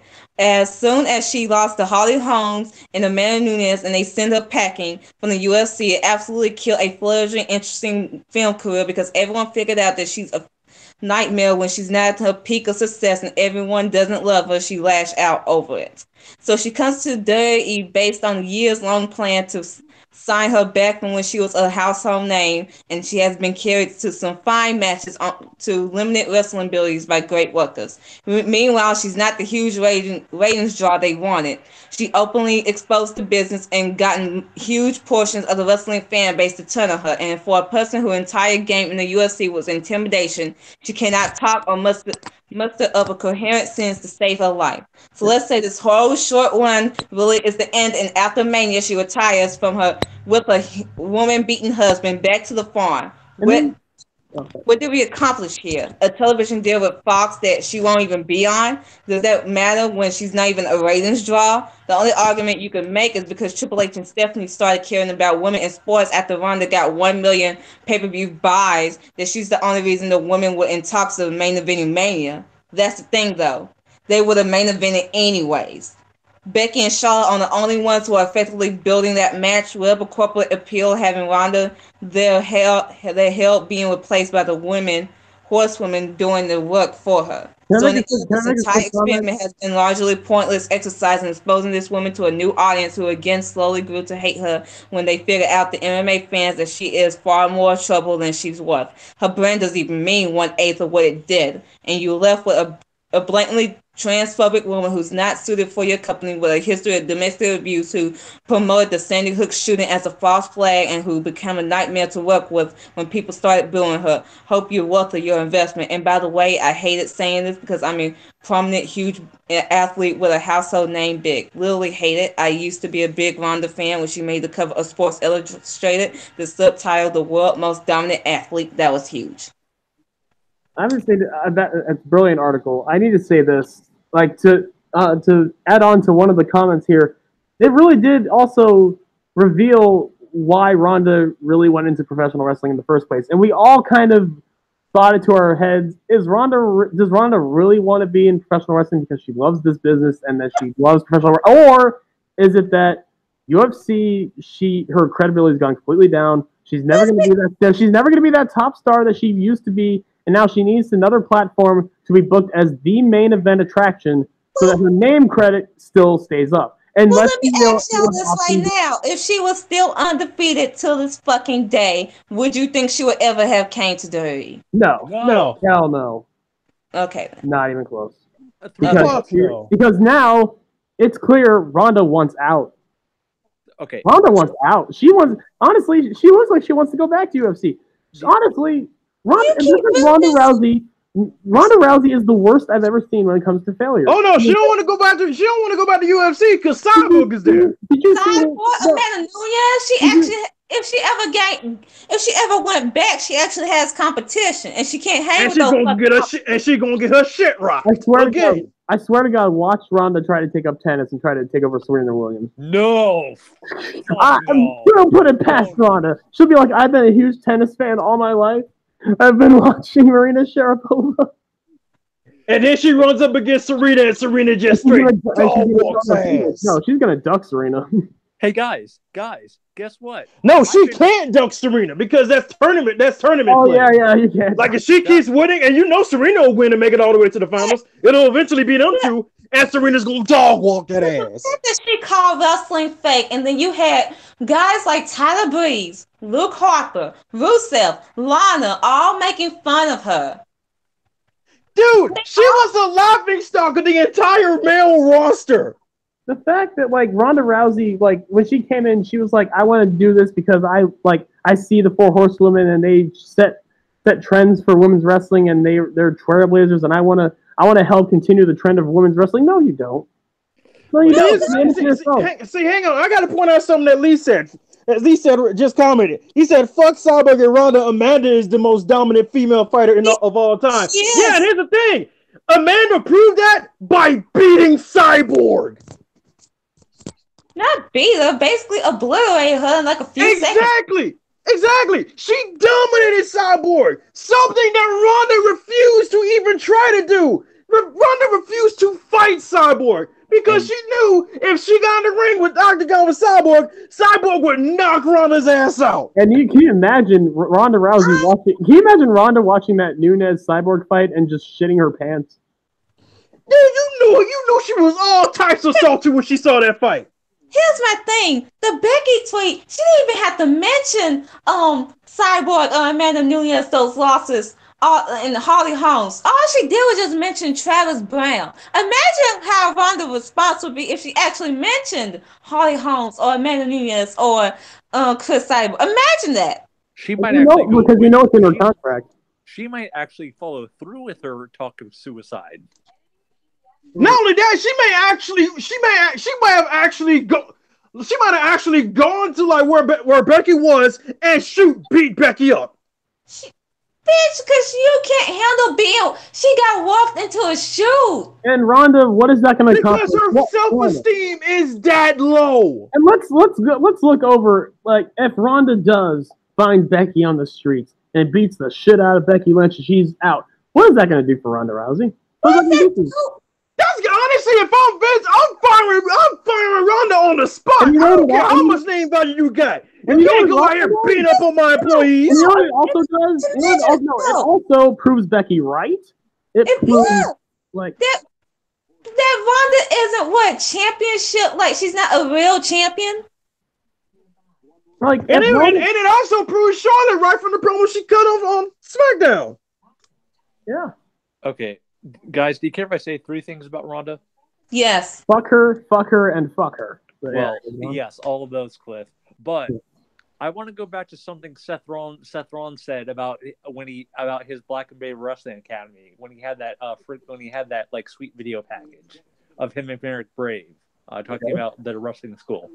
He said, "quote If you're a fan of professional wrestling, that's cool. But if you're really dedicated, but we're also going to see who we're dedicated to it." And then Merrick Brave chimes in with, "We're going to see if you're a quitter because we don't want quitters at our school." Ronda. And okay, that's the first thing. And you have to really think that you remember the story I told y'all about Sasha, right? Yep, where Sasha literally went to Vince McMahon and said, "Why do I have to put her over? I do not like her." Now imagine how she's thinking right now. You put over a bitch that called wrestling fucking fake. Imagine how Ruby Riot's feeling right now. She after the garbage that happened in Elimination Chamber. Oh, you know what? The next live event I go to, if I see Ruby, I'm just gonna give her a hug. Me too. Fuck this bitch. I feel so bad for Ruby, man. And the only reason why I want this match with Becky, Ronda, and Charlotte to main event is because of Becky. Because Becky has to deal with this fucking shit. Becky has stolen. And again, Charlotte has only been added in to eat the pin because Ronda is too much of a little bitch to eat a ball. What's the word? Insecure. And another thing that makes her so insecure, and I'm gonna end it on this for me. You know what she did? You know what's a common thread with all the tweets Ronda did? She liked every single one of them. Like every single one. To this day, likes her own tweets because. And I call her out every single time too. At least I like myself. And right. I'm great. I'm still UFC champion Ronda Rousey. I came in. I'm a main eventer. I'm doing everything. I'm great. I'm great. She's the only reason, allegedly, that the women are getting the main event. JR, you need to shut your ass up. Even though Abella is the only reason your main event sold out. Meanwhile, she's not even gonna main event Fastlane. She didn't even main event Chamber. She only main event one pay-per-view here. Who's even main eventing? Who's even gonna main event Fastlane? She's not even selling at the WWE pay-per-view. So this whole argument that her doing all selling the UFC shit and tickets and all, they don't mean shit anymore. Let's not forget, Ronda is the highest paid. Highest paid. It's her, Brock, Daniel. Those are the highest paid right now. And only one of them really deserves that highest pay. Which, let me just say, props to Daniel for being in that group. Yes. Of highest paid athletes. Because he's putting in that. Because I could have sworn I thought it was AJ. Daniel's putting in that $1 million work. Although, I thought it was AJ too. I'm surprised we don't know what Daniel's doing with the money because, probably giving half of it away to. And let's be real, if Becky ever resigns, she's getting paid a shitload of money. So yeah, Becky Lynch has exposed this fraud of a failure that Ronda Rousey is. Becky Lynch at this point is the measurement stick of this business, and I say this because she is the one, like with Charlotte, with Asuka, with everyone. Becky is the ultimate test. So, here's the thing. Like Ronda basically got butthurt because Becky told the truth. So yeah, Travis Braun is a dick. He's a dick who beat up on his ex-wife, who cheated on his ex-wife with you. And then you had the nerve to fucking say that she was fucking lying. And I'm gonna get to this to Becky Lynch. There's a common thread with top stars. When you feud with them, that's your litmus test. If you're gonna go down the card, it shows that you're not ready. If you stay up, it shows that you actually are main event material. Becky Lynch right now is that litmus test for everyone in that locker room. with Charlotte, with Asuka. Like, your feud with Becky will define your career. And honestly, Ronda's feud with Becky has defined her wrestling career right now. By the way, in terms of the next 4 Raws, they will be in the following cities. Oh, my God. Philly, Pittsburgh, Chicago, Boston. Oh. Man, Philly and Chicago are going to eat that bitch alive. Dude, Pittsburgh. That was, remember the 2014 Rumble? Ooh, shit. Pittsburgh Philly. big too. Philly is this upcoming Monday, by the way. Philly, but Philly is the old school ECW fans. That's where ECW used to be. Imagine you're a wrestling fan going to Philly and you see Ronda Rousey, who called wrestling fake. What the fuck you gonna do? Philadelphia. I would not be surprised if motherfuckers didn't I wouldn't be surprised if motherfuckers threw trash in the ring when Ronda comes out. Philadelphia booed Santa Claus. Don't you give her a fucking mic. Don't you give her a mic. Give it to her. Give her a mic. Give her a mic. Please give her a mic. I want them to give her a mic. I want them to give her a mic and have her get drowned out by the Philly crowd. Give her 10 minutes on that mic. So it can get her feelings hurt again. So what? So Bailey has to go out there and save her bitch ass again? Or Becky? Yes. Yes, because I want Ronda to know how we really feel about her garbage ass. Remember when Becky literally saved her, not only with her promo, but literally she even told Ronda, like, apparently outside the mic, don't listen to them, ignore them. Becky helped you out. She told them ignore. She's like, ignore. Just finish what you got to say. Ignore it. Help you out.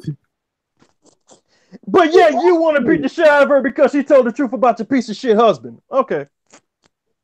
Becky Lynch is the litmus test for everyone in that locker room. She is the standard bearer. You asked what I was going to do. I'll tell you what I'm going to do. If I somehow manage to go to that role in Philly, I'm going to go to the food court, get a Philly cheesesteak because, hey, Philly cheesesteak, of course. Can you give me one then? And just enjoy that Philly cheesesteak. And that'll be it. And I'll come back after the Ronda segment. It's over. That's delicious. Yeah. Or it'll be like a Triple H promo. Brandon, I would do that. But see, the thing is, I'm a huge asshole. Like, I get me the largest drink that I possibly could, and the minute Ronda comes out, I'll open it up and I just chuck that bitch in the ring. No, the irony. Even I wouldn't do that. I would just watch. They added Charlotte into this match for Mania so they could take all the heat that Ronda was getting from all the wrestling fans that were cheering Becky. And so Charlotte can eat the pin, right? But yeah, Ronda has somehow, with these stupid ass, transphobic ass tweets, got the heat right back on her ass. Ain't that fucking ironic? See, that's why they brought her in to get the heat off you retard. I'm gonna be real. When Ronda Rousey cuts that promo, I'm just gonna put up that GIF of Big E eating the popcorn. That'll be me. So that was. Speaking of which, it's Big E's birthday, or it was Big E's birthday. I think yesterday. It is his birthday. Happy birthday! Yeah, it's his birthday today. So, yeah, the first thing I said about Ronda holds up. Now, the second thing I have to say about Ronda, and this is the thing I told Lee. Here's the thing about Ronda. She has the skill of a pro wrestler. Yes. But she has the mentality. Like a little bit. She has the mentality of a UFC fighter. She shoots both verbally and she threatens to shoot physically on her opponents.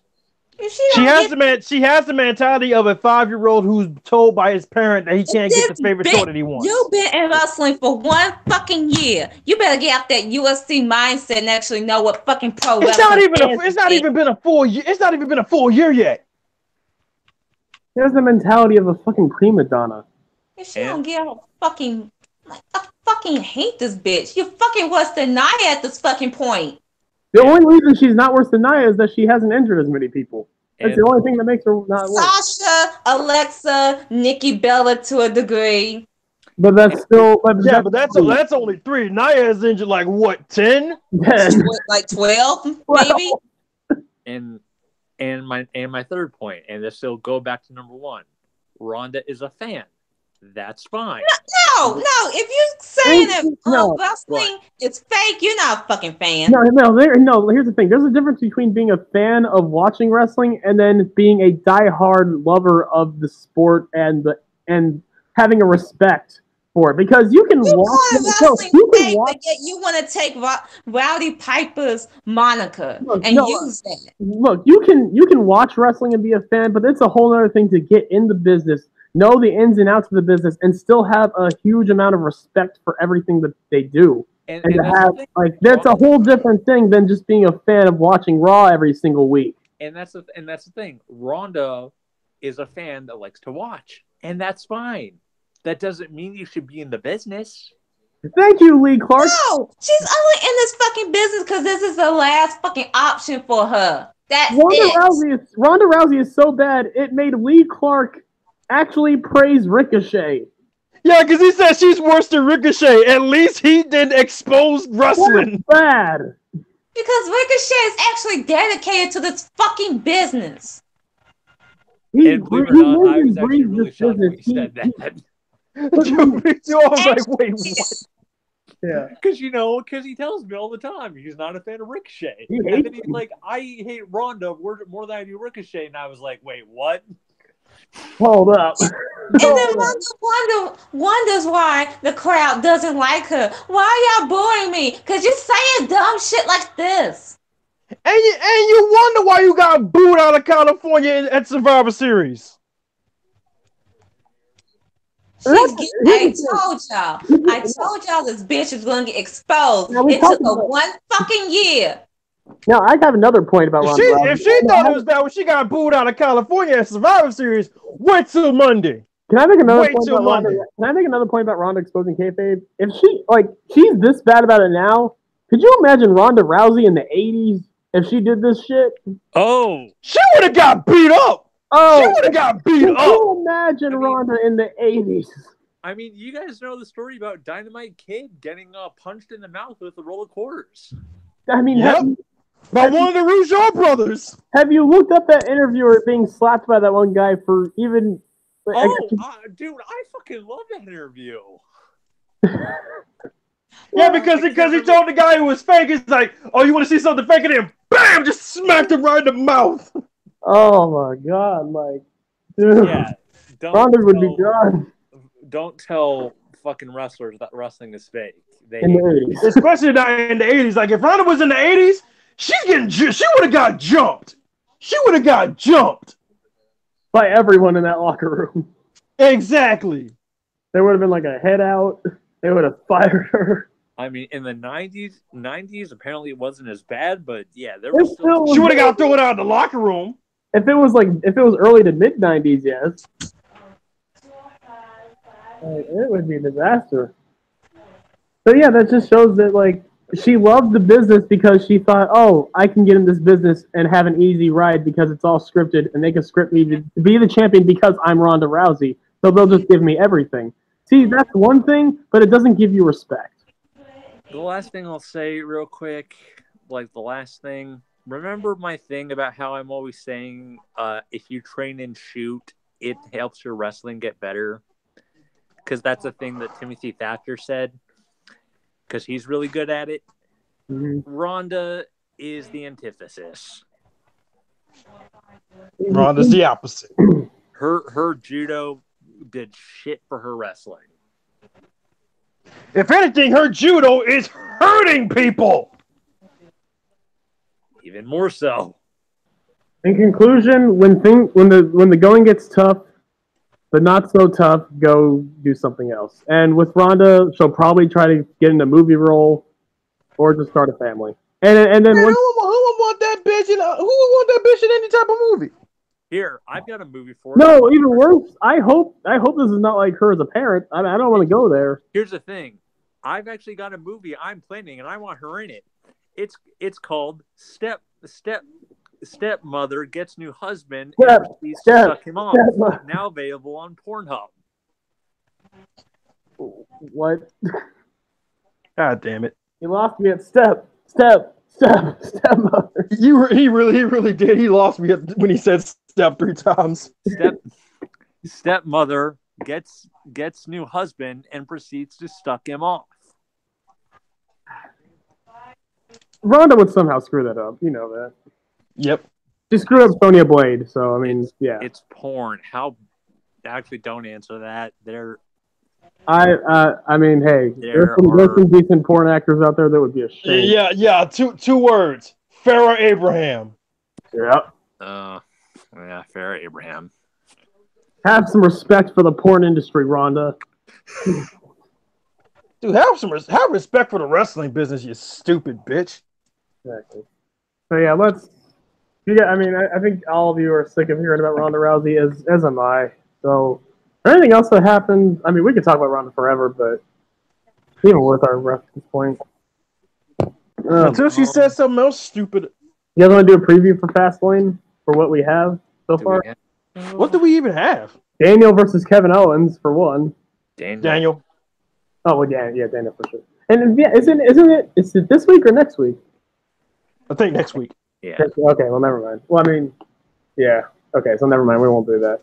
Guys, I just want you to know real quick, straight up, I probably won't be doing the podcast next Friday. I am going to Disney with the family. Yay! Have fun. It'll be awesome. Yeah.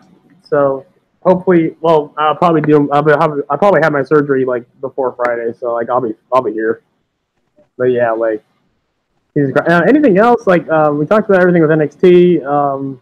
I mean, we briefly mentioned the Kenny Omega New Japan like women's thing. I mean, again, can we not raid? Like, what's gonna happen with Sendai Girls? What's gonna happen with Stardom? Like, I don't know. Like, just honestly, if that's all we're gonna talk about, do you guys? I want to hear anything else you guys want to talk about. Oh, my fantasy booking. Yeah. Okay. All right. So, I've been saying for a while that ever since like last year that Ruby Riott, with how she's been booked and how good she is due to win Miss Money in the Bank. She should. However, I'm at the point where it's almost so bad with what they did to Ruby. I mean, they need more time to build her up. So I'm going with someone else. Okay. I'm going with Sasha Banks. Wait, what? You remember Asia? Oh, I just got done ordering my food. I'm not sure what we're doing. We're off the Ronda thing, and now Cliff's on this fantasy booking. Okay. Oh, yeah. Okay. So, Sasha Banks winning Money in the Bank. Yes, and okay, so Sasha and Bayley are tag team champions. Becky Lynch is women's champion. She wins it. It's a triple threat. From that point on, it's the same thing with Austin and Vince, where from now until SummerSlam, Stephanie is just trying to make her life a living hell. Like she's the McMahon and the Austin that duo here. Yes. So while we're at it, Sasha and Bayley are tag champions, but we get Money in the Bank qualifying matches, and it'd be kind of a ripoff of like what we're doing with Kofi Kingston, but Sasha Banks is gonna be one of the participants in Money in the Bank. She wins the qualifying match, and nobody's gonna think that she's gonna win it because she's tag team champion with Bayley. She's probably gonna be in there to put on a great show, and that's it. But Bayley hypes her up so much, saying like, this is her time to shine. She may be tag champions, but when she faced Ronda Rousey, that taste of women's championship gold got to Sasha. She wants it back. She's the best women's wrestler on the face of this planet, and she deserves to get that championship back. It's what she deserves, and she will go through anything to do it. Like, she's like hyping her up as like the best wrestler in the world. We get to Money in the Bank, she wins it, and it's a fucking great moment. Sasha and Bayley hug it out, all that shit. Meanwhile, Becky's just dominating everyone, even with Stephanie trying to get involved.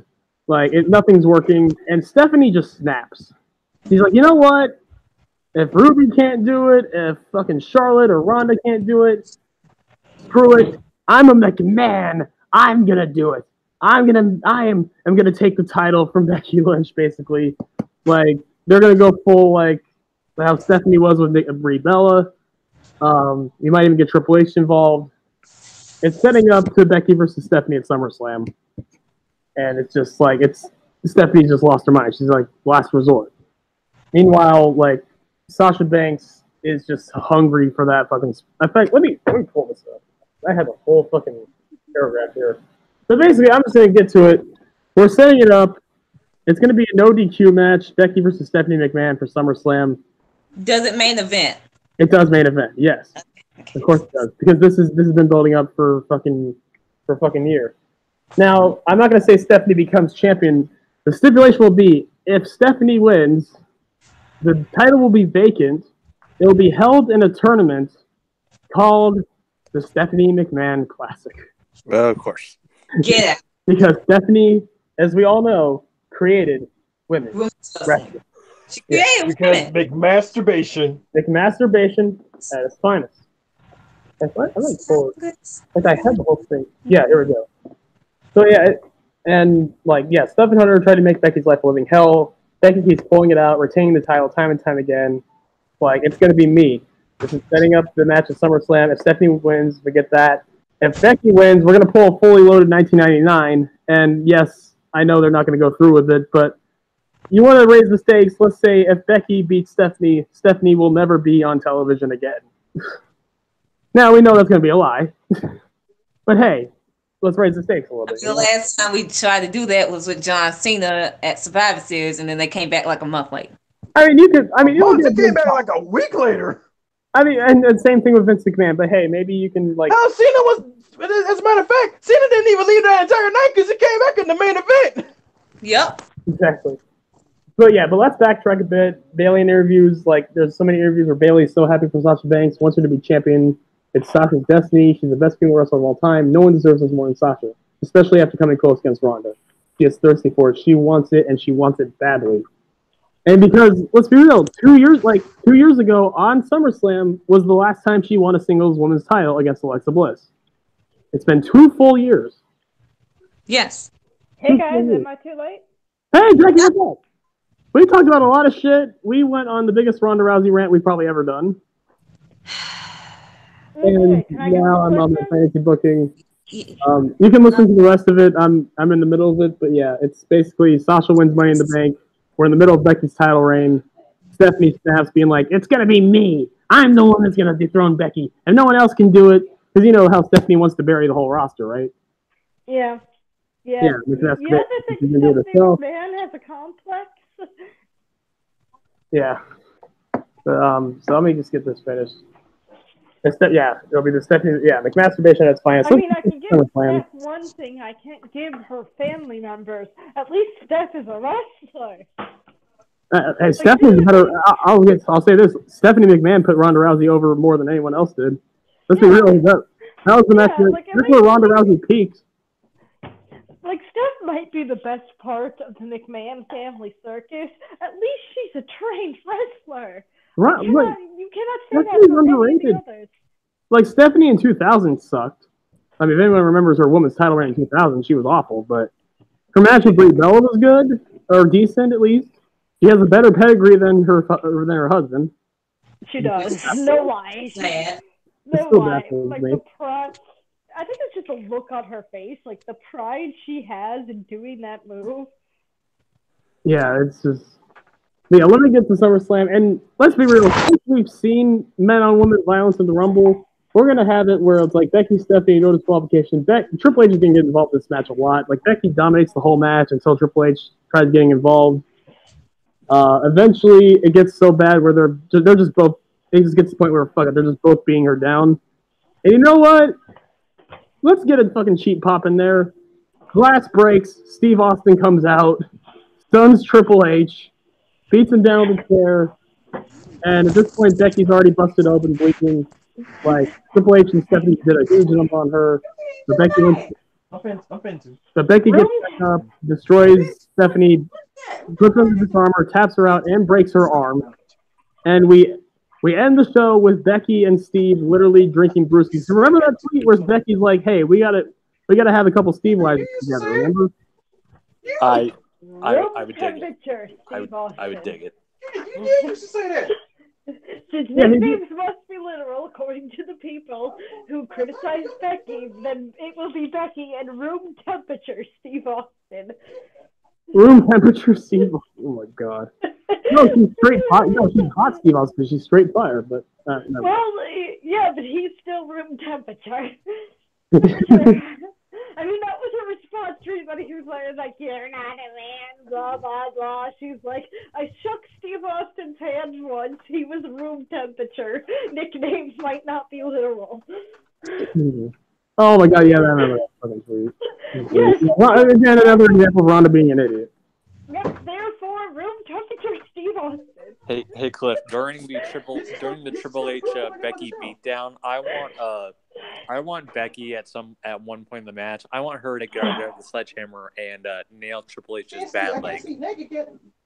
Or better yet, have maybe do a dual stunner, like Austin stuns like they get them both up. Austin and Becky stun Triple H and Stephanie's in synchronization. No, reverse that. Oh, Jesus. But okay, so after Becky wins, they drink brewskis, they do the whole celebration. But remember WrestleMania 30 when Daniel beat Hunter, and afterwards Hunter just destroyed Daniel Bryan? Mm-hmm. So he does the same thing, except it's to the arm of Sasha. It's the left arm of Sasha Banks. Triple H just gets the sledgehammer, gets Austin in the back, and also Becky Lynch.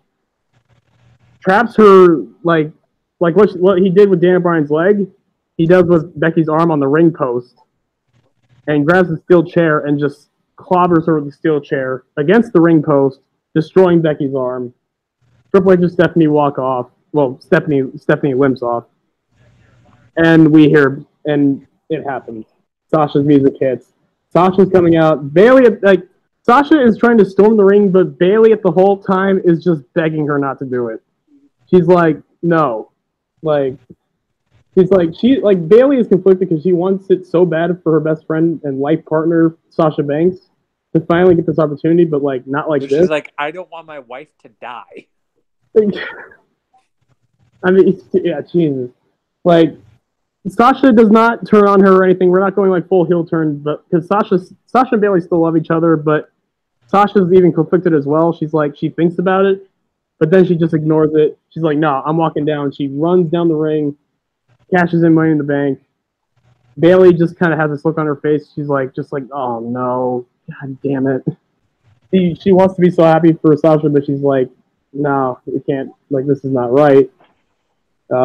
She didn't do anything about it because she knows how hard she's worked for it. So once the match starts, Sasha immediately locks in the Bank statement on the bad arm. Becky's about to pass out due to the blood flow. Raise the hand up twice. On the third raise, Becky raises her hand up and just kind of goes on this comeback, just starts hammering away, just punching the shit out of Sasha Banks, having this rush of adrenaline. And then right as she does that, Sasha just kicks away the bad arm again, and Becky sells, locks in the Bank statement again. The same thing happens, except when they do the hand raise, after the second one, Sasha just says, fuck it, does the crucifix pin from NXT TakeOver Rival, where she beat Charlotte. 1, 2, 3. Sasha's the new champion. Bayley just kind of stands there with this sad look on her face, and Sasha's like, yes, I did it. I finally did it. And she's like, yeah, you did it. And then they hug, and it's just a very awkward moment. And at this point, and here's the thing. Sasha makes history because at this point, they're still tag team champions. So Sasha Banks is the first ever female double champion. Double champion. So there you go. So we also make history. Now, Bayley and Sasha will eventually lose the tag titles around October or November. This starts Sasha kind of belittling Bayley a bit because Sasha has an excuse. She's constantly pulling double duty, being women's champion and tag team champion, so she puts a lot of the responsibility on Bayley, rightfully so, because, again, Sasha's way fucking busier. Basically, you're not holding your own, Bayley. I have to carry the team, pull your own, stuff like that from Sasha constantly. And Bayley at this point just nods and agrees because she knows Sasha has more on her plate than her. But it starts getting really bad. She starts seeing the Sasha Banks of old come out. The women's title's kind of bringing back the old Sasha Banks. But it's not all bad for Bayley because Bayley enters number 2 in the Rumble and fucking wins it. Bayley now has a choice.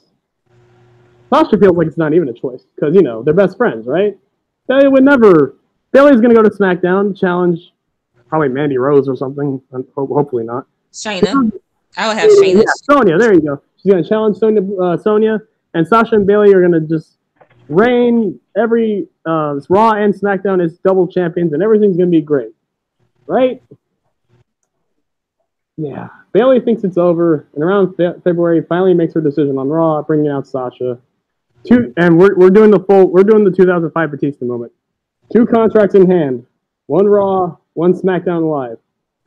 Now the crowd is, at this point, Sasha is being such a bitch, and Bayley is so loved because like this Rumble win like ignites like the push for Bayley. Like we could finally get the Bayley push that we should have gotten in 2017.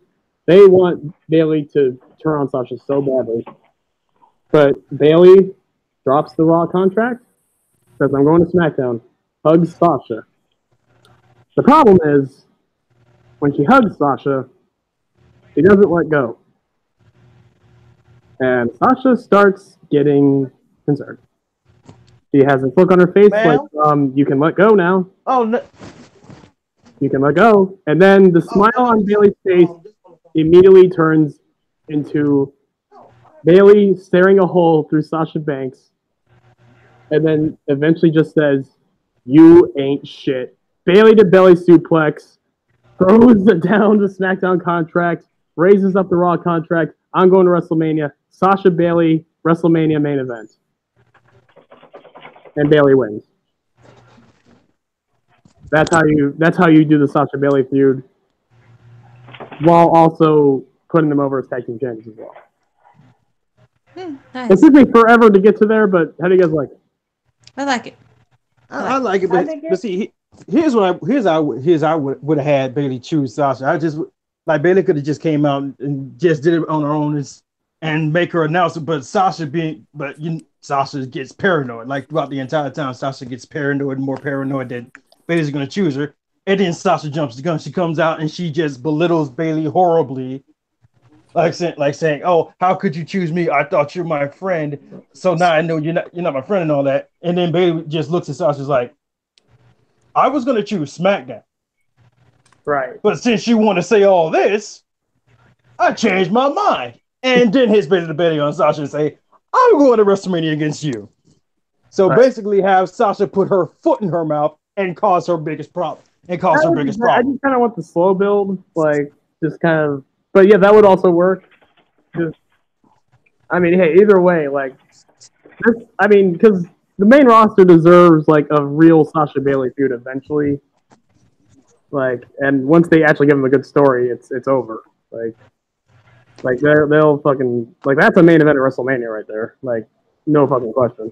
Ric Flair just revealed that Harley Race has terminal lung cancer. God. Oh no! God. Damn it! Jesus Christ! Oh Lord! Harley. Fuck me!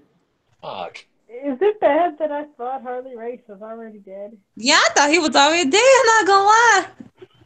Like I knew, what was he like the first United States champion or something? Yeah. Either United States or Intercontinental. He was the first United States. Pat Patterson was I think the first Internet. First IC champion, yeah. Yeah.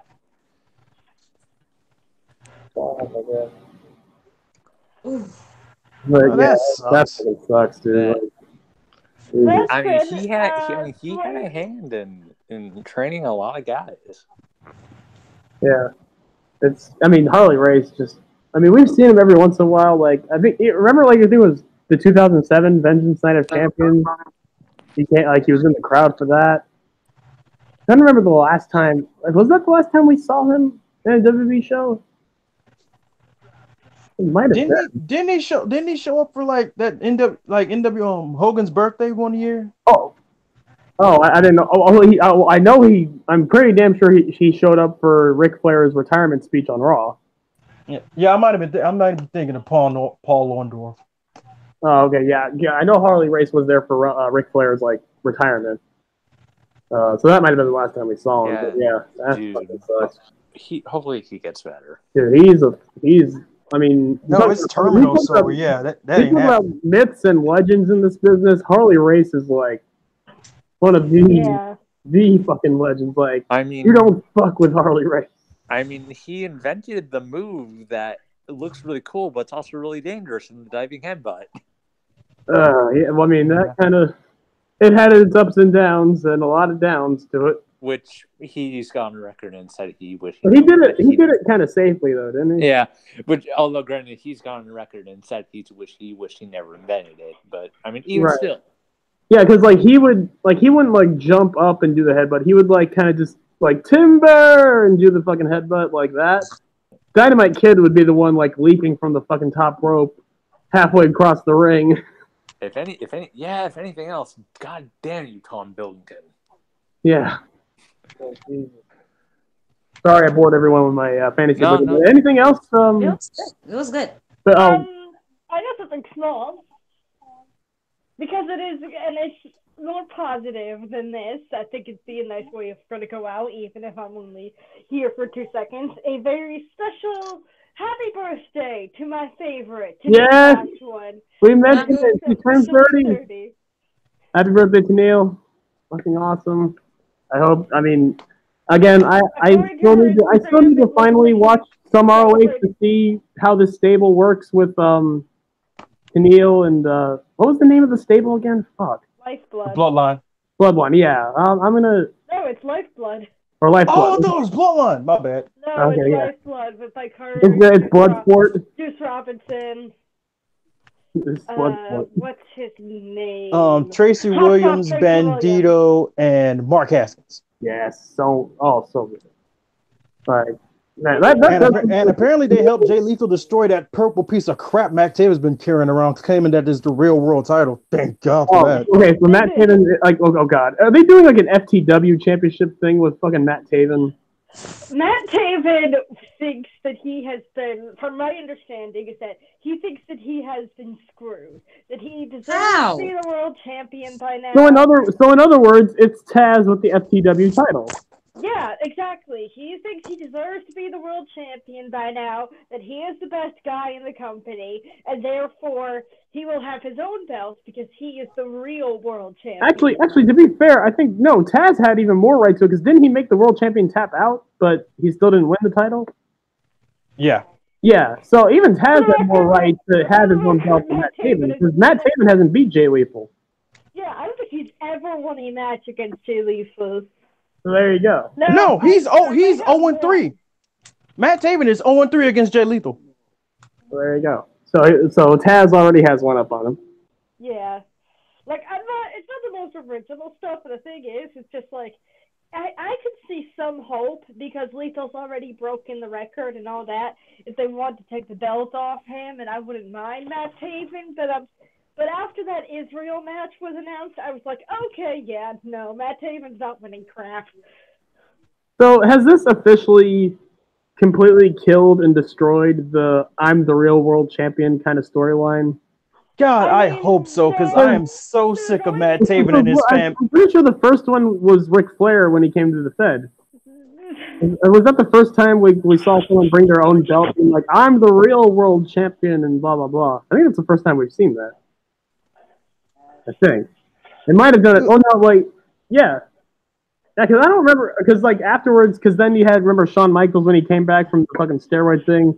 He had his own Intercontinental title. Wait 5 years for somebody to revive the Divas title, and they'll do it in WWE, and it's different because it's with women. Yeah. Yeah, because like... I'm so glad I give it 5 years before somebody tries. I'm so glad they destroyed that fake world title because, man, I was getting so annoyed at Matt Taven and his ignorant fan base saying he was the real world champion when Matt Taven never got a world title opportunity except for that fatal 4-way. Yeah, but let's be real. I think we can all agree Ric Flair did the fake world champion thing best. Yeah, because he actually had a world title. That they had the censor. Yeah, that Matt Taven went out, got his own made. It looks dumb. And I'm just like, well, okay, you can keep that purple belt. You might as well have made one out of cardboard. Please, okay, Jackie, here's my question. Is the purple title better or worse looking than Jeff Hardy's Immortal title? Worse. Oh my God. Worse. It's better. It's better. How can it be worse than that? Ugly. Oh, that God. is ugly. Man, I'd rather have the Jeff Hardy title than the title that Matt Taven had. I'm going to look it up right now. Matt Taven's is just okay. Like, it's fine. It's passable. Nothing really special other than the fact that the strap it's on is purple. So it kind of makes it look more like a women's championship. The Divas title that I know are women's titles. No, the Divas title. No, the Divas title was purple. No, the Divas title was pink. Oh, purple shoe was on Sunday. The NXT women's title was purple. The original one was purple. So you gotta go Queens of Combat, both their world title and tag belts are purple. While superheroes, they're purple. So it's just a regular ROH title with just a purple strap. So it's just lazy. It's not. It's the old. It's similar. It's more similar to like the old ROH belt, though. Because remember, they have new ones. It's just lazy. Remember, they have new ones. So right. Now, because I know it looks familiar. I can't look in the closet with you. Oh God, I forgot that Mike Bennett. Mike Bennett had that furry pink one. I hope you had a wonderful day. I'm so sorry. Okay. The Mike Bennett's furry pink television title was the best. Oh yeah, this is it's a replica of Jay Lethal's belt, but with this bad purple strap and purple gemstones. Because the Kingdom's color, since Matt Taven took over, is purple. So the plate is not the problem. It's just the fact that it's lazy and it just uses the purple strap. Dude, I hated it just for the fact that it was Matt Taven. Oh yeah. At least Jeff Hardy. I can get a fun hate on for the Kingdom about how they're a bunch of losers, will never be as good as Jay Lethal, not even in their dreams. Never in the dreams. And we can also. And then you have TNA where you can talk about. It's a hell of a promo, but he cannot back it up against Jay Lethal. No. His bodies are irrelevant 1 and irrelevant 2. Well, again, as Jarvarus said, he's 0-3.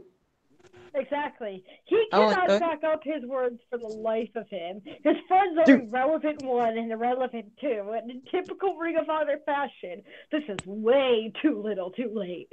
Dude, and the fact that Matt Taven had the nerve, the audacity to try and copy Naito's tranquilo pose did it horribly. You are not an ingobernable.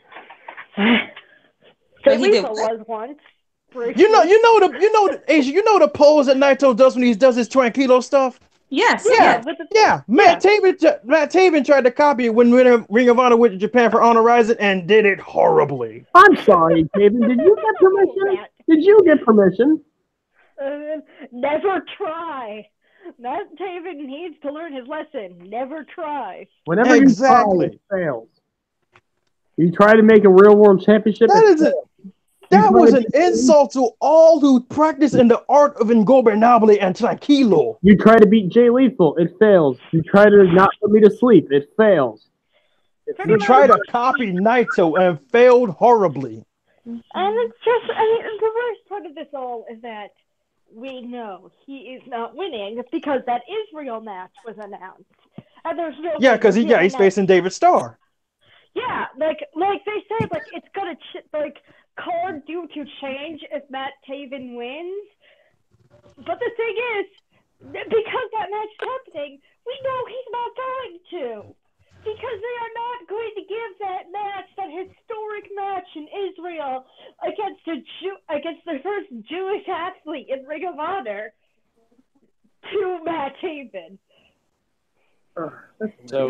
When Jay Lethal is their guy, and there's no way with this big historic one-of-a-kind match that they would not do it. It'd be like if WWE had the main event of Crown Jewel and they chose somebody like Dolph Ziggler over Roman Reigns.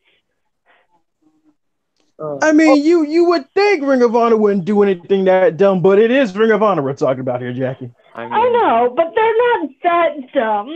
And are you sure? Even Delirious has his right.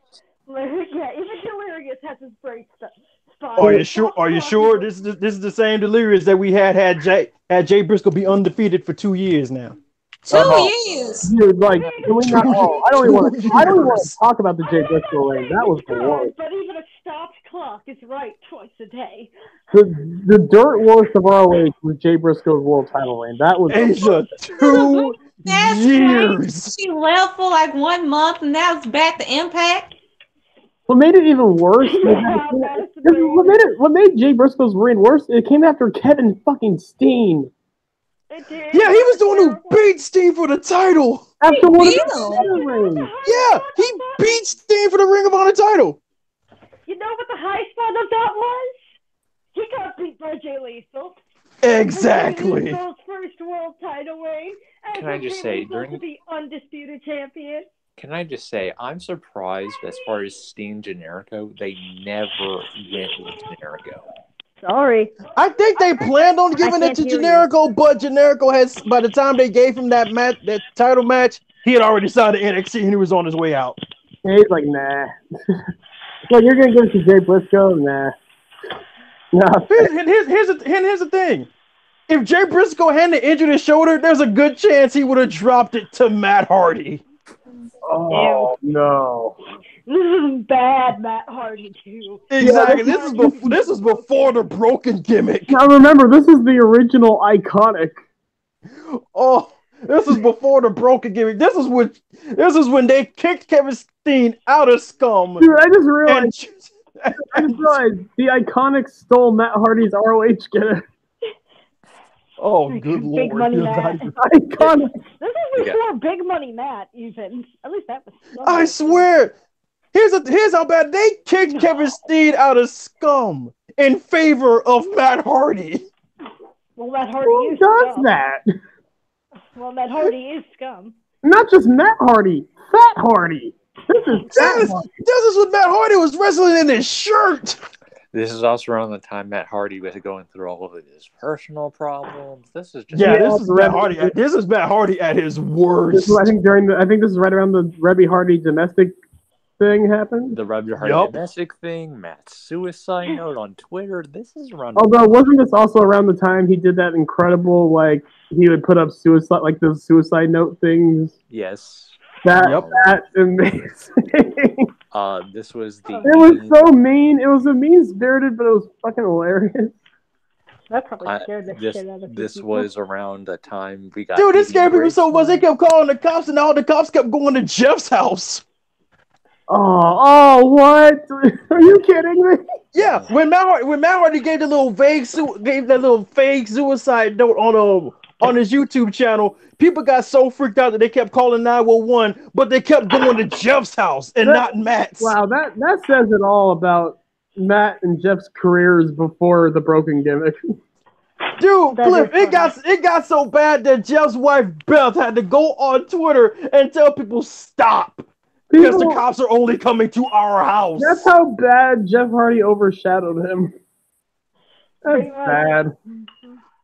Well, because that was also around the time people had associated Jeff with being the problematic one. People I don't think would have thought Matt was the clean one. Yeah, because this was well after Victory Road 2011. Right. People always thought Matt was the clean one of the two. They didn't realize he had problems. Oh no, I knew from watching his YouTube channel. Matt had his problems. Well, Me and Jarvarus said it. Matt was worse than Jeff, but Matt hid it better. Yeah, exactly. Jeff was just out in the open with it. Jeff didn't care. I mean, if you saw we talked about that YouTube video Jeff did on CM Punk. But then you go to Matt Hardy, and he's still bitching at Lita. In 2009. Exactly. In 2009.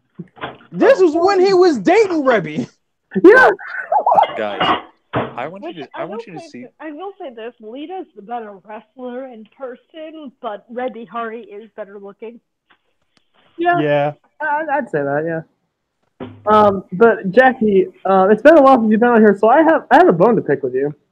Oh. About your girl. Who? Which one? The girl that ruined my girl Delia Doom's debut.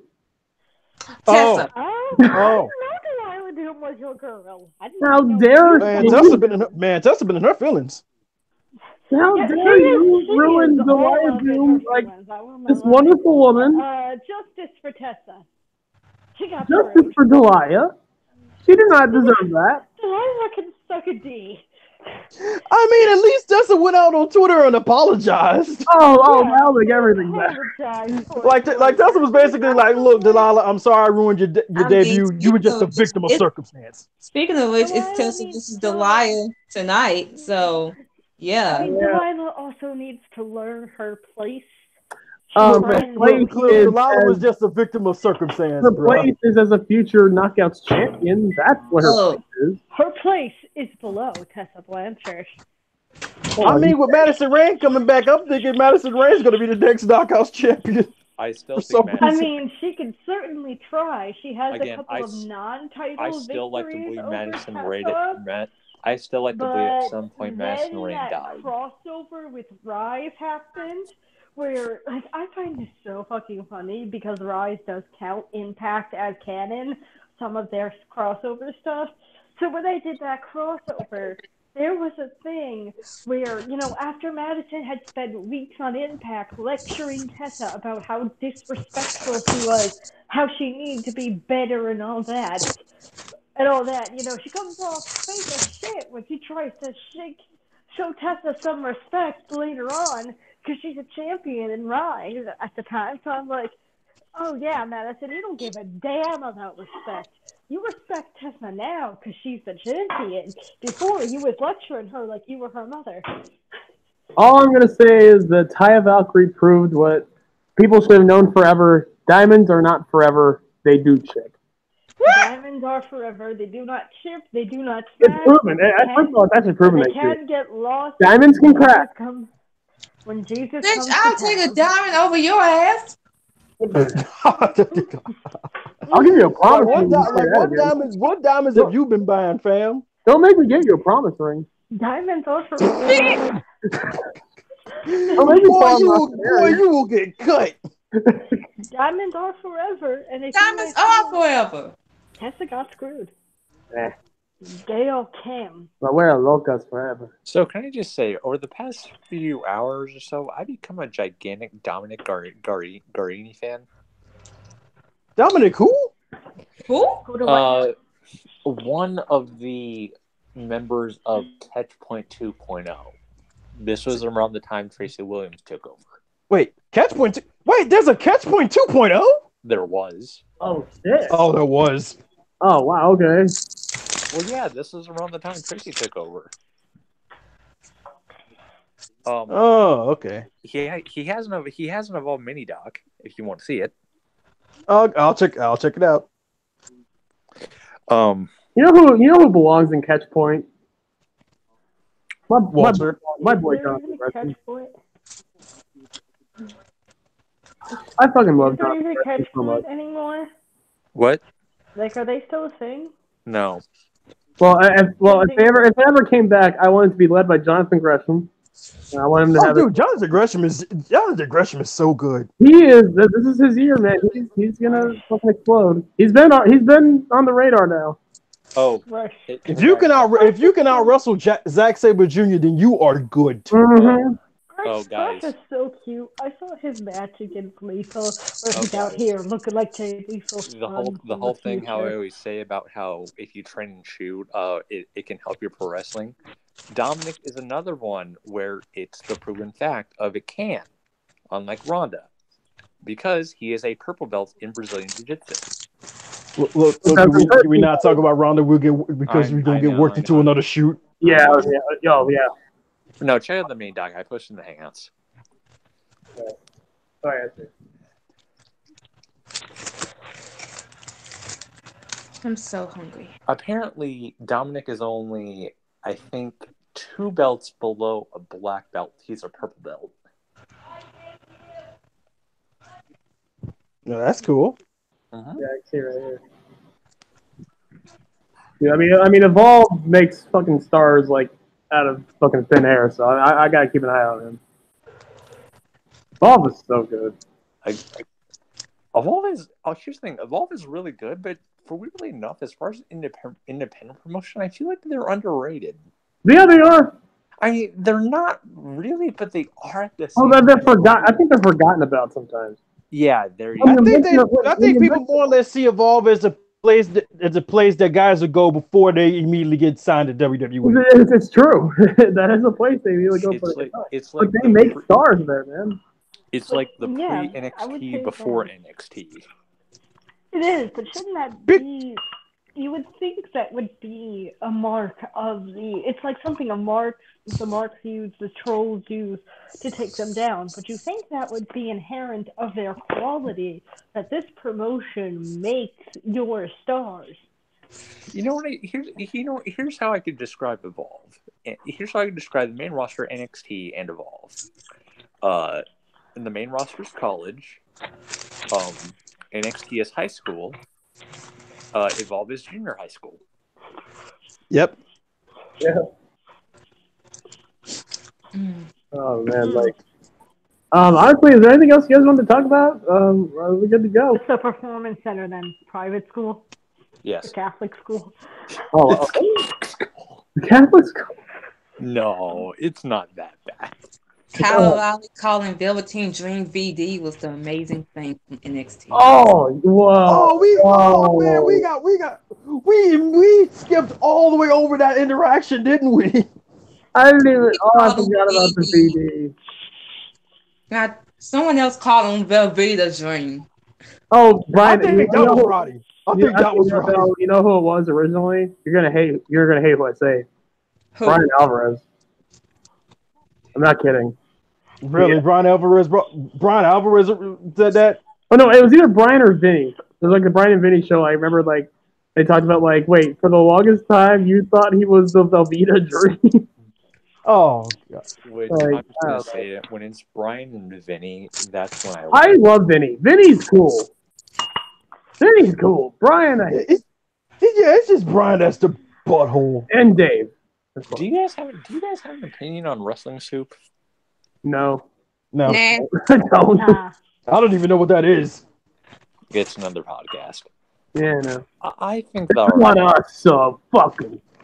I mean, as far as wrestling podcasts go, besides ourselves and the guys, you don't really want the scoop. Go listen to Squared Circle Sirens podcast. That is where it's at. Speaking of, and back to Impact, isn't that supposed to be like a match between Rosemary Crew and what's his name? Something Mitchell. Is this the old guy? Yeah. Oh, James Mitchell. Oh yeah, Abyssal's and if daddy. Rosemary wins, she gets Allie, but if they win, they get Rosemary. Yep. Yeah, because the whole story is Allie pretty much made a deal with James Mitchell to try and get Rosemary back, but she didn't get Rosemary back. But she had to keep up her end of the deal, which was Sonic with Sue Young and James Mitchell. I feel like a lot of people don't know where James Mitchell first appeared, like in his wrestling career. Wasn't it ECW? It was ECW. Yeah, because he was a Sinister Minister, wasn't he? Sinister Minister was fucking Mikey. I think Mikey Whipwreck was in it when he was a heel. Yeah, and I think Mikey Whipwreck and Tajiri maybe. When I first saw James Mitchell on ECW, I'm like, what the fuck? Oh, guys. I was like, wait a minute. So basically, this man has spent 20 years playing the wrestling equipment. Yeah, dude. I remember when James. I remember when he where Shane Douglas won their hair versus hair match with Raven, and James Mitchell was shaving on Raven's hair. He was using those shears and he had him on the wrong way, so he was just doing it the wrong way, and it cut Raven open. Oh God! What you gonna say, Brandon? I was gonna say I just remembered the members of Catchpoint 2.0. It was good old Tracy Williams. Love him. Dominic Green. And then Fred Yehai. And then oh yeah, I've heard of him. Yeah, and then you had Chris Dickerson and Jaka as tag champs. Chris Dickerson wasn't he the one who did that power ball, that border toss? Okay. Yeah, Chris and I know Jaka and I think it's Chris who act as a tag team on their own. Eli FBO, I think, something like that. Yes, that's right. Yeah, I've seen them before. They perform at Beyond, so I've seen them before. Okay, I don't know if catch point is still a thing. Technically, I don't keep up with Evolve regularly. I would like to, but I don't. And I beat myself up constantly about it. But I do know they were I think, at one point with Williams leading them. The thing is, I kind of tuned out on Evolve when Shane Strickland dropped the Evolve title. I like Austin Shane Theory. Strickland is getting married. Fun fact. Okay, I like Austin Theory. I like him fine, but I mean, He's no Shane Strickland. There are so many better guys. Wait, let me go look up this Austin Theory guy. Okay. Austin Theory, he's the kid that Priscilla Kelly manages. He's like 21, jacked to the gills. Hold up. He's cute. Austin Theory. He's alright. Oh, he's fine. Oh, wow. I told you. Which he's like 21 too. Which Kenny Johnson, the guy that's mainly known for doing the Evolve mini docs. Did a mini doc on Jacob Michael Friedman, I think. Yes, JDF. Yeah, JBF. Dude, Michael if you've never watched him, JDF, he's great. MJF is good. He is the ultimate douche. And you almost confused you with MJF. Yeah. Yeah, like he is so much of a heel that when he proposed for his girlfriend, when she said yes, he ends up kicking her in the gooch. Jeez. Speaking of MJF, I was very disappointed when both me and Jarvarus were very disappointed when he lost that match. He could have been Team 1% worthy, but he lost. So we won't talk about that. Maxwell Jacob Friedman. Seriously, someone described this perfectly. He's a better in-ring EC3. He's a Miz and EC3 like morphing. Like honestly, with the spark of Chris Jericho. The crazy thing is too, he keeps kayfabe constantly. Constantly, dude. I don't know. Like he's gonna be something. I don't know. Like, here's the thing. He's doing the Brian Pillman levels of kayfabe. I don't know about that. I don't know about that. Is he gonna threaten to like piss in the ring? Well, that's not. Oh, it's not. Oh, he's not insane. He's just reaching. Okay, yeah. The thing is, chat. Like what? I'm gonna post it in chat, and I want y'all thoughts on it. Okay. Thoughts on what? I'm about to post it in chat. Hold up. We're gonna find out. Let's see. Okay. It'll be better than what I showed Asia. Well, I always show Cliff, so there you go. I posted the Dominic Garrini thing if you guys want to watch it. Yeah, I'll probably watch it after the podcast. Yeah, that spear was fucking Oh yeah, you showed me this in Discord. Yes. EL selling, good God. That selling was fucking dead. She sold it like death. Awesome. EO. Jesus. Like, you just got here, EO. Like, tone it down a little bit. We don't want you dying. You don't want you dying, EO? He was like, fuck that. If I go in, I go in 100%. And Sasha wants to die every match, I'll do it too. Oh, Jesus. Yeah, don't die, EO. Don't die. Yeah. Also, I went back and I recently watched the Joey Janela doc that Kenny did. I love how the first thing when he saw my finger was like, oh, Joey. I'm guessing when he saw my finger, you're like, man, I need to watch some Joey Janela stuff. Well, because he's a funny guy. That was the first thing I thought of because that's literally the whole point of the documentary. Yeah. Oh, by the way, Jackie, go back and watch the beginning of the podcast to see how I almost lost a finger. The fuck did you do, boy? You'll find out. Something incredibly stupid. Being stupid, yes, but well, dude, like, come on, like, we've never had to lift a fucking power jack before. Oh, also, work off. Why were you lifting a because it was broken and we had to put it onto the other jack so we could fucking move it out of the way. Jackie, it's Cliff. You already know the answer to this question. It was me and like 2 other people. We had to like teamwork it. Hell no. This is my finger got caught in the wheel and it clamped down on it and almost took my finger off. Cliff, are you trying to renovate your grandmother's home? What are you doing? I mean, even if I am, I wouldn't tell you. Also, guys, Dominic noticed me. I said 2 things. 1, I'm trying to look for a call for him on 2K19 because I'm making a promotion full of shooters. and 2, I was so mad that he wasn't advertised for Josh Barnett's Bloodsport. I was just gonna say, is Josh Barnett gonna be your champion? No, Carl Gotch is my champion. Yeah. Brandon, you and your shooters. You and your shooters and your deathmatch wrestlers. The thing is, I don't have any deathmatch wrestlers in this. It's all you need to have like you need to make like a storyline invasion of like it'd be like a CZW invades like Bloodsport. I mean, technically speaking, that's what Bloodsport was. It'd be a it'd be a better version of what ROH and CZW did. By the way, I'm going to make a prediction right now. Okay. Adam Cole's going to win the NXT title off of Johnny Gargano.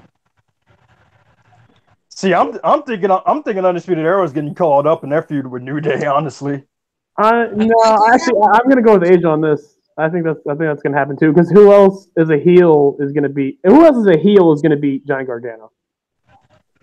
I can't think of anyone right now. Honestly, I see it being Adam Cole, and Adam Cole's dropping it to Keith Lee. Yep. If they really were going to rush it, I would say Dijakovic, but I don't think they want to rush that. I don't think they want to rush Dijak. Honestly, I can see Dijakovic taking it off of Keith. So yeah, Dominic responded to me about because I said I was mad that he wasn't advertised for Josh Barnett's Bloodsport, and he said, "Yeah, I was," and he said, "Yeah, I am," and I said, "Quote, well, damn, it helps to pay attention." And I said, I'm looking forward to watching the second one. Nice. Because he was really good in the first one. Yeah. Again, if you've never watched any sort of jiu-jitsu mixed with pro wrestling, you need to. And Dominic should be the first guy you watch. He's really good at it. I'm gonna check that out. Actually, yeah. Like, I still haven't watched any Bloodsport, which I mean, I gotta get on that shit. Again, if you go to fight, it's only like $15. Right. Yeah. I'm completely signing off on Asia's prediction. I 100% believe, Gargano's winning off of Ciampa, Cole's winning off of Gargano. Gargano's not holding that belt for long. No, he's not. He really is. I love my boy Johnny, but he can't hold a title for more than like 10 seconds. He's not even gonna make it to the next takeover after the takeover after. You think Adam Cole's gonna beat him for the NXT title on TV? Yes. Oh shit! Like here's the thing: it doesn't matter how much Gargano succeeds, he will always have the everlasting stench of failure on him. Here's the thing: I don't even think he's gonna hold it till the next takeover. Once Gargano beats Ciampa, he's no longer following Ciampa's lead. Like he's doing it all on his own, and he's gonna fail at that point. He's gonna have a Bayley 2017 moment. He's gonna have a Sami Zayn 2015 moment. Johnny is I was going to say, when was the last time the NXT title changed hands on TV? Ciampa. Ciampa won it. Yeah, when Ciampa won it. When Ciampa won it off Alistair. Yeah, that was the last time. And the last time a title alone was changed hands on a TV was just recently with Velveteen Dream off of Tattoo, Johnny Gargano. Yes, that's another time. So watch Johnny do it twice. Johnny is the Tommy Dreamer of NXT. He is. Honestly, he really is. I was even thinking he might not ever win the world title. I was thinking like Johnny might not ever win the world title. And people thought the same thing about Tommy Dreamer until he won it off Taz, but then he lost to Just Incredible like 30 minutes later. What do you mean? Tommy didn't want to win it. Exactly. Well, like he had to because Taz was a WWE guy. So he drops it to Dreamer, and about less than an hour later, he drops it right to Just Incredible. Is this right after RVD had his injury? Yes. Oh, yeah. So, yeah, they were fucked. They needed Tommy. Because Mike Awesome had signed a deal with WCW at the time. His feud with Kevin Nash, which I'm ruined curious. I'm curious about the Tommy Dreamer booking. Do you think that style of booking will work today? Oh, a babyface never winning the big one? Yes. But they end up like still being over. Oh yeah. I don't. If they won, I think they would lose some of their overness because I think the fans would just be disillusioned to be like, oh, he'll never win it. But that's what kind of with Johnny Gargano, right? He's still over though. Sort of. He's over due to his wrestling. Yeah. Yeah. Well, yeah. And we all know. Let's not forget, technically Johnny's a heel. Yeah, he's a heel, but he's still over as a face. That's what I'm saying. Like, the fans love him. That's because Full Sail are freaking idiots sometimes. No, because Johnny's the fucking man. Johnny fucking wrestling. And Full Sail sometimes are a bunch of idiots. Oh, well, yeah. I mean, for every moment they're idiots, they also give Sasha and Bayley the biggest pop of their careers. So. It's like Jackie said, even a broken clock is right twice a day. Yes. Like Truth Martini said. Yeah, like Truth Martini said to the lead up to Jay Lethal versus ACH. Even the sun shines on a dog's ass at least twice a day.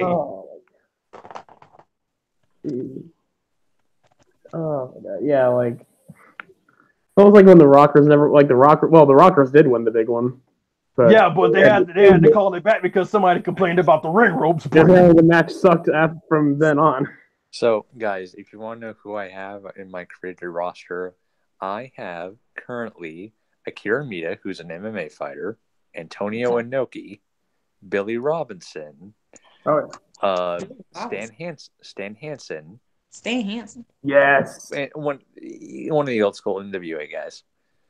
Jesus, Brennan, you were your shooters. Is he? I mean, I've always seen him like more of like a Haas kind of wrestler than like a fighter. Well, he was like, if he wanted to like do like shoot fighting, I'm sure he could have. Like, honestly, put Dr. Death in there. Fuck it. I have him. I have the original Sheik. Yes. Oh shit. Put Iron Sheik in there. You know he would fucking dominate too. Well, yeah. He has never. I have Bob Backlund. I'm gonna think of some names. Dude, Scott Norton.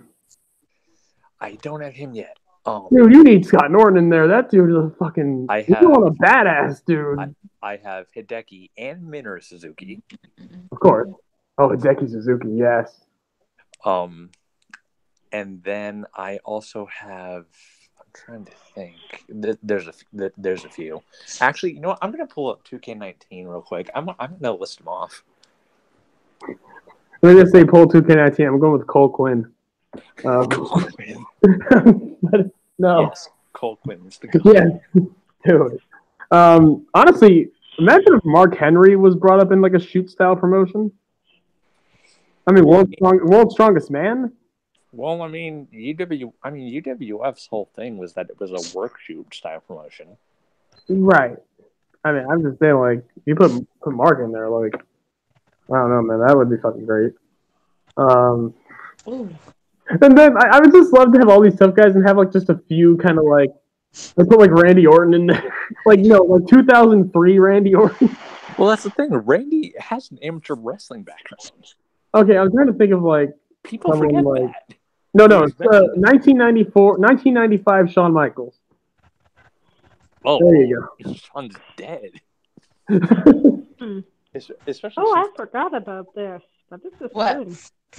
I am scrolling through YouTube and there is a thing that came up from Progress about a promo that Jenny cut on Toni Storm just before winning the title from her in the lead up to their title match. And I'm looking at that and I'm like, if there was ever a promo of 2018, it was that, because god damn did Jenny come off scary in that. Like, I will link y'all to it because it is fucking... Wow. Well, I hope she has the same type of promo in her lead up to Tony, because looks like by the spoilers, she's facing Tony for the UK Knockouts Championship. Well, UK Championship. Right. Also, Jarvarus about she should be UK Women's Champion. I hope she gets that. that Also, opportunity soon because if she signs full time, because oh my god, like I forget sometimes how scary Ginny is, and that the worst part is that she looks like she maybe weighs 100 pounds dripping wet. Ginny's like so underrated, like in the ring when she gets like you realize like how scary and just insanely good Ginny is. Yeah, she's insanely good, and like her persona is amazing because Ginny is a sociopath. She has no emotions whatsoever. She just mimics the way people feel, and you see that in the ring with the way that she acts. I mean, for God's sakes, she started off in Progress with Laura DiMatteo as her slave. Oh. Yeah, she really did. And what did she? I forgot what she called her. Elizabeth. Yeah, Elizabeth. Oh. So she took a poor girl from Italy, gave her a more English-sounding name, and worked her to death, pretty much.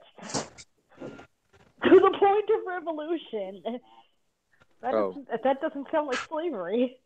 Oh, guys, I have the list pulled up. Okay. I have Akira Mita, Antonio Inoki, Billy Robinson, Bob Backlund, Hideki Suzuki. Mr. Bob Backlund. Hideki Suzuki, Carl Gotch, Luthez, obviously, Minoru Suzuki, Norman Smiley, The Sheik, and Stan Hansen. Did you already mention Ricky Dozen? I tried to find a call of him. I can't find one. So basically, it's just Brandon's House of Shooters. Well, you know what I also want in your House of Shooters? I want those fucking fake tough guys to get exposed. So put fucking like Bill DeMott in there. Not Bill DeMott. No, I want him in there so we can expose him for not being that fucking tough, for just being a piece of shit. Dude, Bill DeMott is a racist and a possibly a rapist. No, but just imagine, like, you know how he wanted to be such a fucking tough guy. Imagine if you put him in the ring with actual fucking tough guys. Oh my god, I just love to see him get embarrassed. Let's watch him get his ass beat. Like, you think you're tough? Like Asia, for as much as you hate Kenny Omega, like Bill DeMott is possibly the sole reason Kenny ain't coming back. He's never going to WWE. And I don't blame Kenny one bit because Bill DeMott is a piece of shit. I know he's not there anymore, but still, man, Bill is a real piece of shit. He's a fucking ass. Like, what does that say that WWE hired him and they didn't even think about fire? Like, you knew they possibly knew about half the stuff that he did, of course, and they didn't choose to fire him until after it got exposed. Oh, absolutely. Because Vince encourages that kind of shit. Yep. That's why JBL was around for as long as he was. Yep. Because it's alpha and manly and classic wrestling, and that's the type of locker room that Vince It's like, that's a real tough guy right there. Man, God damn it. This is how we did it in my Father's Day. That's a real tough guy. He's asserting himself. No, he's being an asshole. Exactly, and they didn't do nothing to Bill until they got aired out on social media. Yeah, but like get Bill DeMott, get Bob Holly, have him go against fucking Hideki Suzuki. Be like, oh, you think you're so tough, Bob? Beating up fucking tough enough rookies? Well, here's this guy. Beat him up. I won't side on Ivelisse with one thing except this, is that, yeah, she did deserve better than to be fired because Bill DeMott sexually harassed her. Yeah, yep. Like the horrible shit, like, because this is over years. This isn't even just recent stuff. Like, this is like, I mean, some of it was recent, like some of the like stuff with the women, but like this was stuff like in the span of like what 10 years. The stuff with the women, the thing with Rusev, where he snapped a towel at Rusev's recently injured neck. And I also love just how much better the talent has been overall without Bill DeMott there, and having, like, because Albert is so much better. He really is. He's so good. And I like that, like, the head coach at the Performance Center, besides, that the person who took Bill DeMott's place was a woman. And I'm sorry I didn't call him Matt Bloom. I'm just so used to him being Albert at this point. Though, I gotta love that the person who took Bill DeMont's place was a woman, because so don't like the head coach. Right. But man, we went fucking 3 hours, dude. And then when Bill DeMont got fired, he blamed everybody but himself. Of course, he's a fucking saint. Long live Hugh Morris. Speaking of which, one of the worst wrestling names ever. But yeah, we went 3 hours though. Yeah. Before we go, because we can't close this thing out, I want to go on a mini rant about people like Evilise and Kimberly. Yeah. Oh boy. Yeah. Because I'm not getting on them for any of the recent shitty stuff they said. It's just what they represent. These two act like they have had it so goddamn hard. Like their careers have been so fucking bad because they weren't WWE.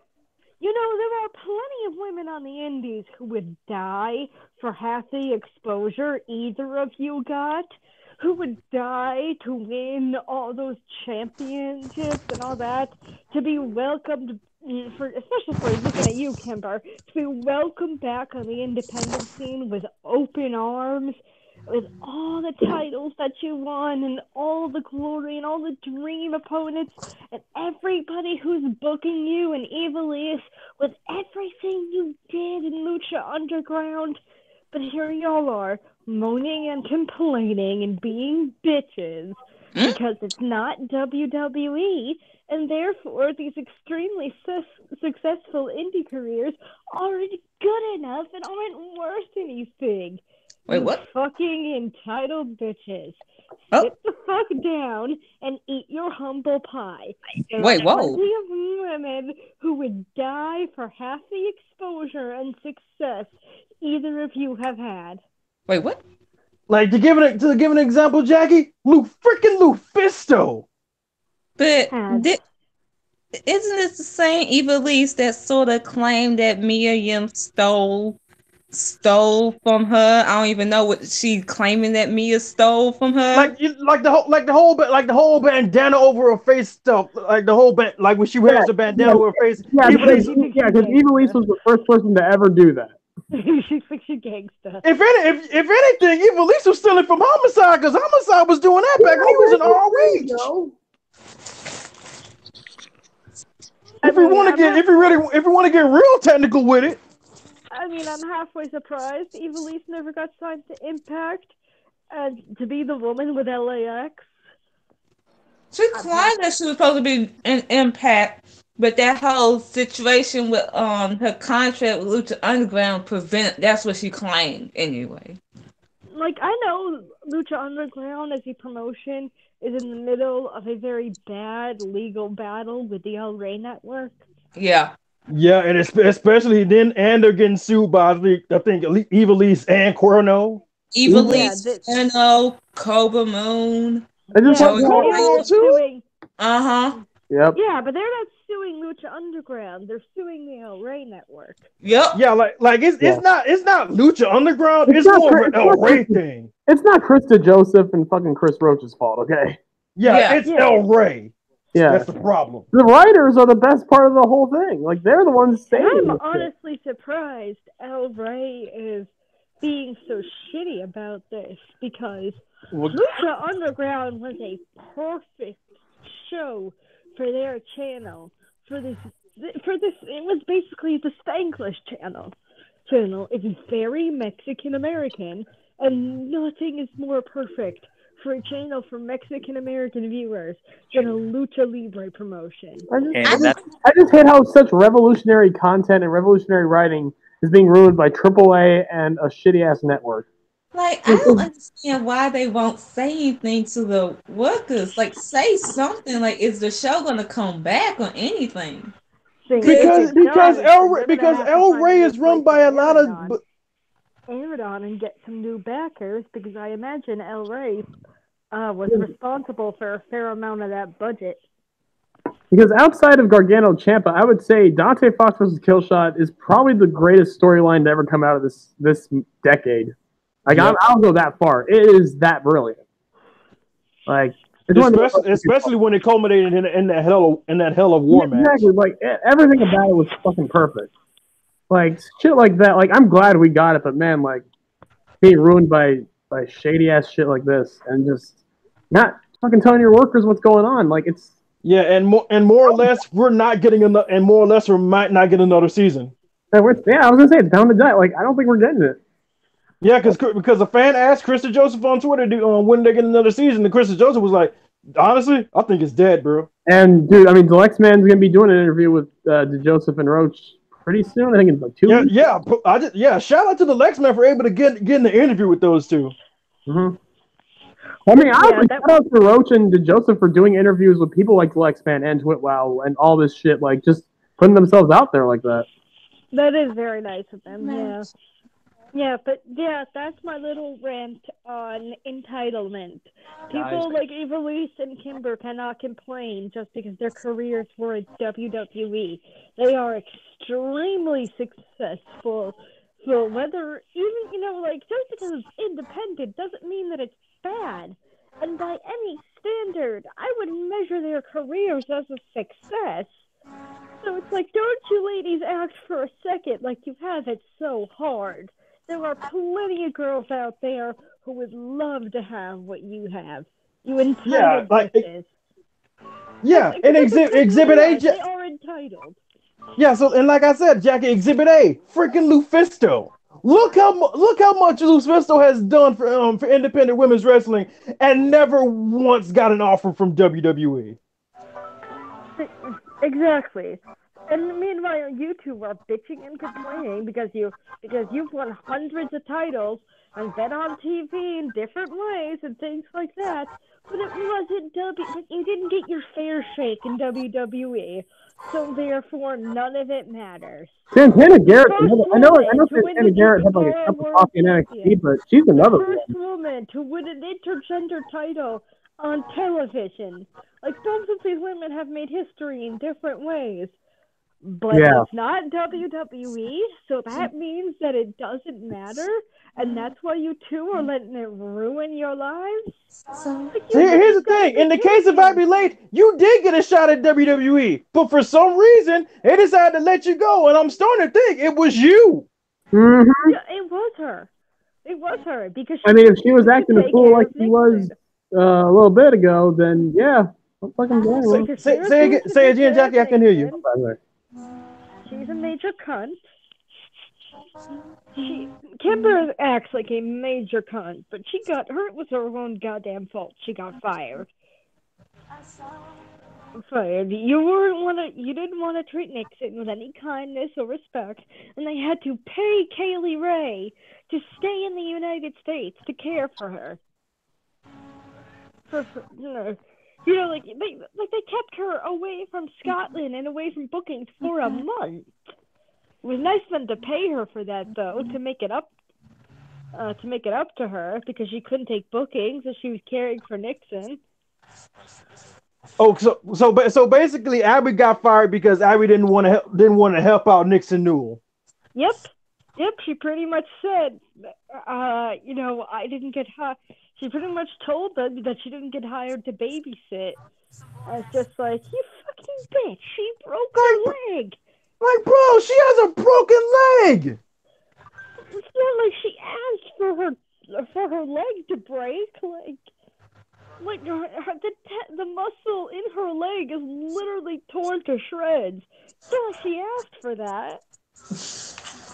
I'm starting to think. No wonder Allison K blocked you. Allison K blocked her? Isn't that what you told me? Allison K blocked her on Twitter? No, I saw Allie shade her. I don't know if she's blocked on Twitter, but it would be funny if she was. She was, yeah. But I just think that her and Evilise don't have any real reason to complain because they've had very successful careers, and just because it wasn't WWE doesn't make it any less, good. Because there are lots of women on the indies, tons of girls I could think of. Alicia Edwards, for instance, who would enjoy the type of success and, household name that those women have. have. Like, you bitches. You gotta be fucking kidding me. Oh, I won hundreds of independent titles and made history in certain promotions, but it's not Vince McMahon Family Circus, so none of it even matters. Are you fucking kidding me? Basically, they were about to believe that WWE is the end-all, be-all of all wrestling. Exactly.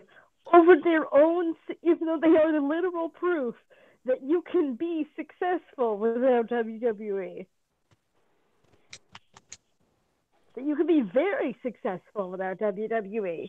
But no, it wasn't Vince McMahon's Family Circus, so it doesn't matter. And poor us, we're so sad. We never got what was due to us. We never got our fair chance. You bitches want to talk about what's fair and what's right? I mean, Kimber, you had the chance to, but you decided to be a jackass, so there you go. I mean, I will admit that Evil East got fired for terrible reasons. Yeah, like Evil East got screwed over heavy. Yeah, but at the same time, Evil East has chosen to let getting screwed over rather than making the best of a bad situation. She has chosen to let that attitude ruin her goddamn life. And it's no wonder that Shine stripped her of the championship when she had it because she threw a goddamn temper tantrum like a baby. She has shown multiple examples of just being unprofessional or just putting her foot in her mouth like way too many times. Don't even get me started on don't even get me started on the depression isn't real thing. That's what I'm about to bring up. That shit. That. Oh, I saw that. Like why? Why? First of all, why are you bringing this up? Twitter roast her for that. Like, why are you bringing coming from somebody who's fought with depression? Yeah, that was a. As someone who has contemplated suicide in middle school and has gone through depression, yeah, fuck you, Evil East. Yeah, no, there's more to that than just everyone has it. It's just how you no. No, bitch, it is not a phase. Yeah, that's what she called it, right? A phase. A phase, like a phase in fucking high school or some fucking bitch. What the fuck? Jesus. Here's the thing. Depression is a law like any other disease or disorder. There are treatments for it, but that doesn't mean it goes away. Exactly. It's not like, I just want to. It's not a fucking phase. Get out of here. Like, I'm just gonna outgrow it. Like Evie, yeah, I get it. You were dealt a raw hand with the whole thing with Bill DeMott. I get it. I feel bad for you. But here's the thing: you could have made, like Jackie said, you could have made the best out of a bad situation. But no, you decided to stew in it and be bitter and have a sour attitude towards everything else. And Kimberly's the same way, except her stuff was her own damn fault. Yeah, how dare you think you're too good enough to help out a friend who has a broken freaking leg, you jack off? Too busy comparing veganism and people who eat meat. I was just about to say that. Slavery. Yeah, she has bigger problems to deal with. I'm done. That's what I went on Twitter. I was like, yo, Zach Wentz, you need to get your girl. Mm-hmm. She blocked me on Twitter, by the way. Congratulations, Asia. She blocked you on Twitter? Yes, he did. Asia, I'm proud of you. But like I said, those two are the definition of being sour and entitled because, God forbid they be successful outside of WWE. And they've had great careers. But no, it's not enough. Yeah, they're both bitter. No, it's not WWE, so meh. They're both bitter, and they're both complete idiots when it comes to certain issues, especially Kimberly. I mean, Evil East is as bad, but it's not as bad as Kimberly's. Like, that's, ooh. Yeah, it's being whiny and entitled, and I won't see it from anybody. Like, whine all you want, but you don't know how many people would die to have the opportunities you two have been given. Like, if your own fucking cherry bomb partner fucking hates your guts, I'm just saying, like, Yeah, there's something wrong. I swear, Allie came out. Was like, Allie basically came out. And she was like, "Yo, bro, she ain't like, bro, don't associate us with her." Damn, Allie hates your ass. Damn. Yep. You remember when we first talked about the Asia that Ali shared her on Twitter about that whole vegan statement that Kimberly did? I knew Mia shaded her. I didn't know Allie shaded her. God Yep. damn. Yeah. Yep, she did. And the moment I saw that, I was like, oh, they are definitely not friends anymore. Yep, that friendship definitely is over with. Mm-hmm. Guys, Like Ali was like, bro, don't compare her to us, man. She out here giving us a bad name. I mean, clearly Kimberly also doesn't like her friend either. Like, she's like, didn't she like sell her fucking cherry bomb like attire? Yeah, she sold her Kimber Bombs merch, her Kimber Bombs She gear. was like, I don't want this shit anymore. And I think one of her friends that somebody else, I think they were like, you're selling the gear I made you? Like a friend made that for her, and she just kind of shrugged. Oh. Wow. What? I was like, I would have hit Kimberly. I was like, bro, if you're gonna do it, you better give me half of the profit you got, or me and you finna have us a conversation. guys, doing Luthez versus Gotch, 5-0. Again, Brandon and his shooters. Brandon and his shooters. Hey, can you blame me? Not really. Oh, Brandon. Again, what can I say? I like legitimate tough guys in black boots and trunks. Wait. Are we white people shooting? I don't need no white people shooting right now. No, not shooting like shooting. No, we're talking like shoot wrestling. We're talking to shoot wrestling, Nation. Not that type of shoot. We're talking like Ronda Rousey shooting, brother. Oh, okay. But these, We're talking wrestling style shooting, not that type of shooting. well, I mean, if Ronda Rousey does decide to do that type of shooting, like, Oh God. I mean, like if she actually meant that to Becky, like, oh, geez. I mean, she did say she wanted to beat the living shit out. I'm telling you, man, this girl Ronda Rousey got worked into a shoot. Brandon, you didn't even respond to the tweet I sent to you yesterday. Brandon, I don't care what we do on TPA tomorrow. I'm beating the living shit out of you. Did it really even need a reply? no. You should have been like, I'll see you tomorrow, bitch. Something like that. I don't know. Well, so do you guys know how tough Karl Gotch actually is? No. He's tough. I mean, you can probably prove how tough he is. He survived a Nazi concentration camp. Really? Well, that does it. Yeah. Yeah, something you can say anymore. It wasn't Auschwitz. It was one of the smaller camps, but he was still in. It's still a concentration camp. He still survived. Camp. There's nothing to stop that. And he then, I think it was then he traveled and then he started training in Germany and then England, and then he opened his own wrestling school. He survived Nazi training camp, concentration camp, and trains in Germany. And the thing is, like him and Gotch, they have a weird thing where it's like they're kind of friends, but they have different philosophies, but they accidentally shoot on each other every now and again. It was a weird thing. Because like their whole thing is where their philosophies differ is Gotch treated wrestling like it's a pure sport in every sense of the word. Fez attested to it that he knew it could make him money, and that's what he wanted to do with it. That's fucking jeez. Wow. But they were still pretty good friends, from like what Thez's wife tells in Thez's book. But there was that incident where Gotch apparently broke two of Thez's ribs, and Thez tried to get him in a double wrist lock and tried to break his arm. Because friendship. Yeah, there you go. And there's also that thing, Karl Gotch. Do you guys know good old Buddy Rogers, right? Yep. Yeah. first ever WWF champion. Yeah, Karl Gotch beat the shit out of him. For what, mind you?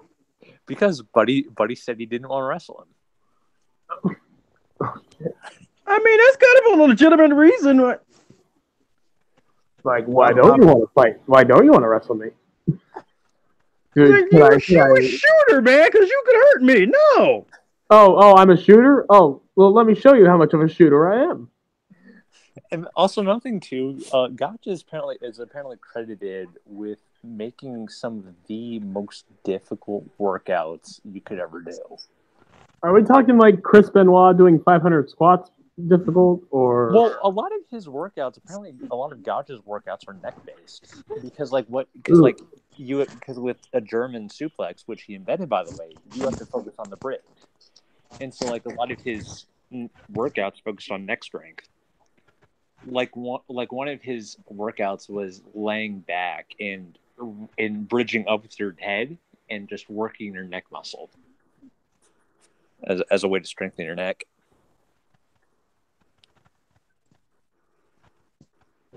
That's fucking crazy. Yeah. Christ. I think we gotta end this here. We've gone so damn long. I think we gotta end it. And I really gotta go into the shower and get ready for bed. Same here. I gotta get like I'm waking up real early tomorrow. But yeah, guys, it was a fucking whopper of a podcast. It went almost 3.5 hours. Thank you guys for joining us. Yeah, this is gonna take forever to process. Yes. I mean, Jesus. I mean, eventually it will, and it'll be worth the watch, especially to hear how my dumbass got hurt and just fuck Ronda Rousey in general. That's basically. I mean, again, that's basically the thing. And fuck Evilise and Kimberly too. Fuck them too. Oh yeah, Jesus. And Evilise to an extent. I know she got screwed over, but come on. More or less Kimberly. You're entitled asses. And Zelaya Doom will get her revenge on Tessa Blanchard. I'm just look, man. Delilah was just a victim of circumstance. Just another victim. But anyway, another victim. I'll never get. I love saying that. She was a victim of circumstance. Tessa Blanchard was screwed over. Gail Kim. Yeah, and her and Gail Kim. Just end Gail. We all know Gail Kim's gonna win the feud. We all know. Oh, I don't want that. I don't think she will, to be honest. They're setting up Tessa as the new ace. They're setting up Tessa as the new ace. I'm telling you. She is. Not only that, but like out of kayfabe, Gail puts over Tessa like crazy. She sings her praises a lot. Again, if Gail Kim is Tanahashi, Tessa's Okada. All right then. That's how I see it. But hey, we'll see how that goes. Thank you guys for tuning in. Lee, Dominique, my boy James, Dustin. Thank you guys. TPA out. Team Petty Asshole. Recognize. And when I see you, I'll beat the shit out of you. Yeah.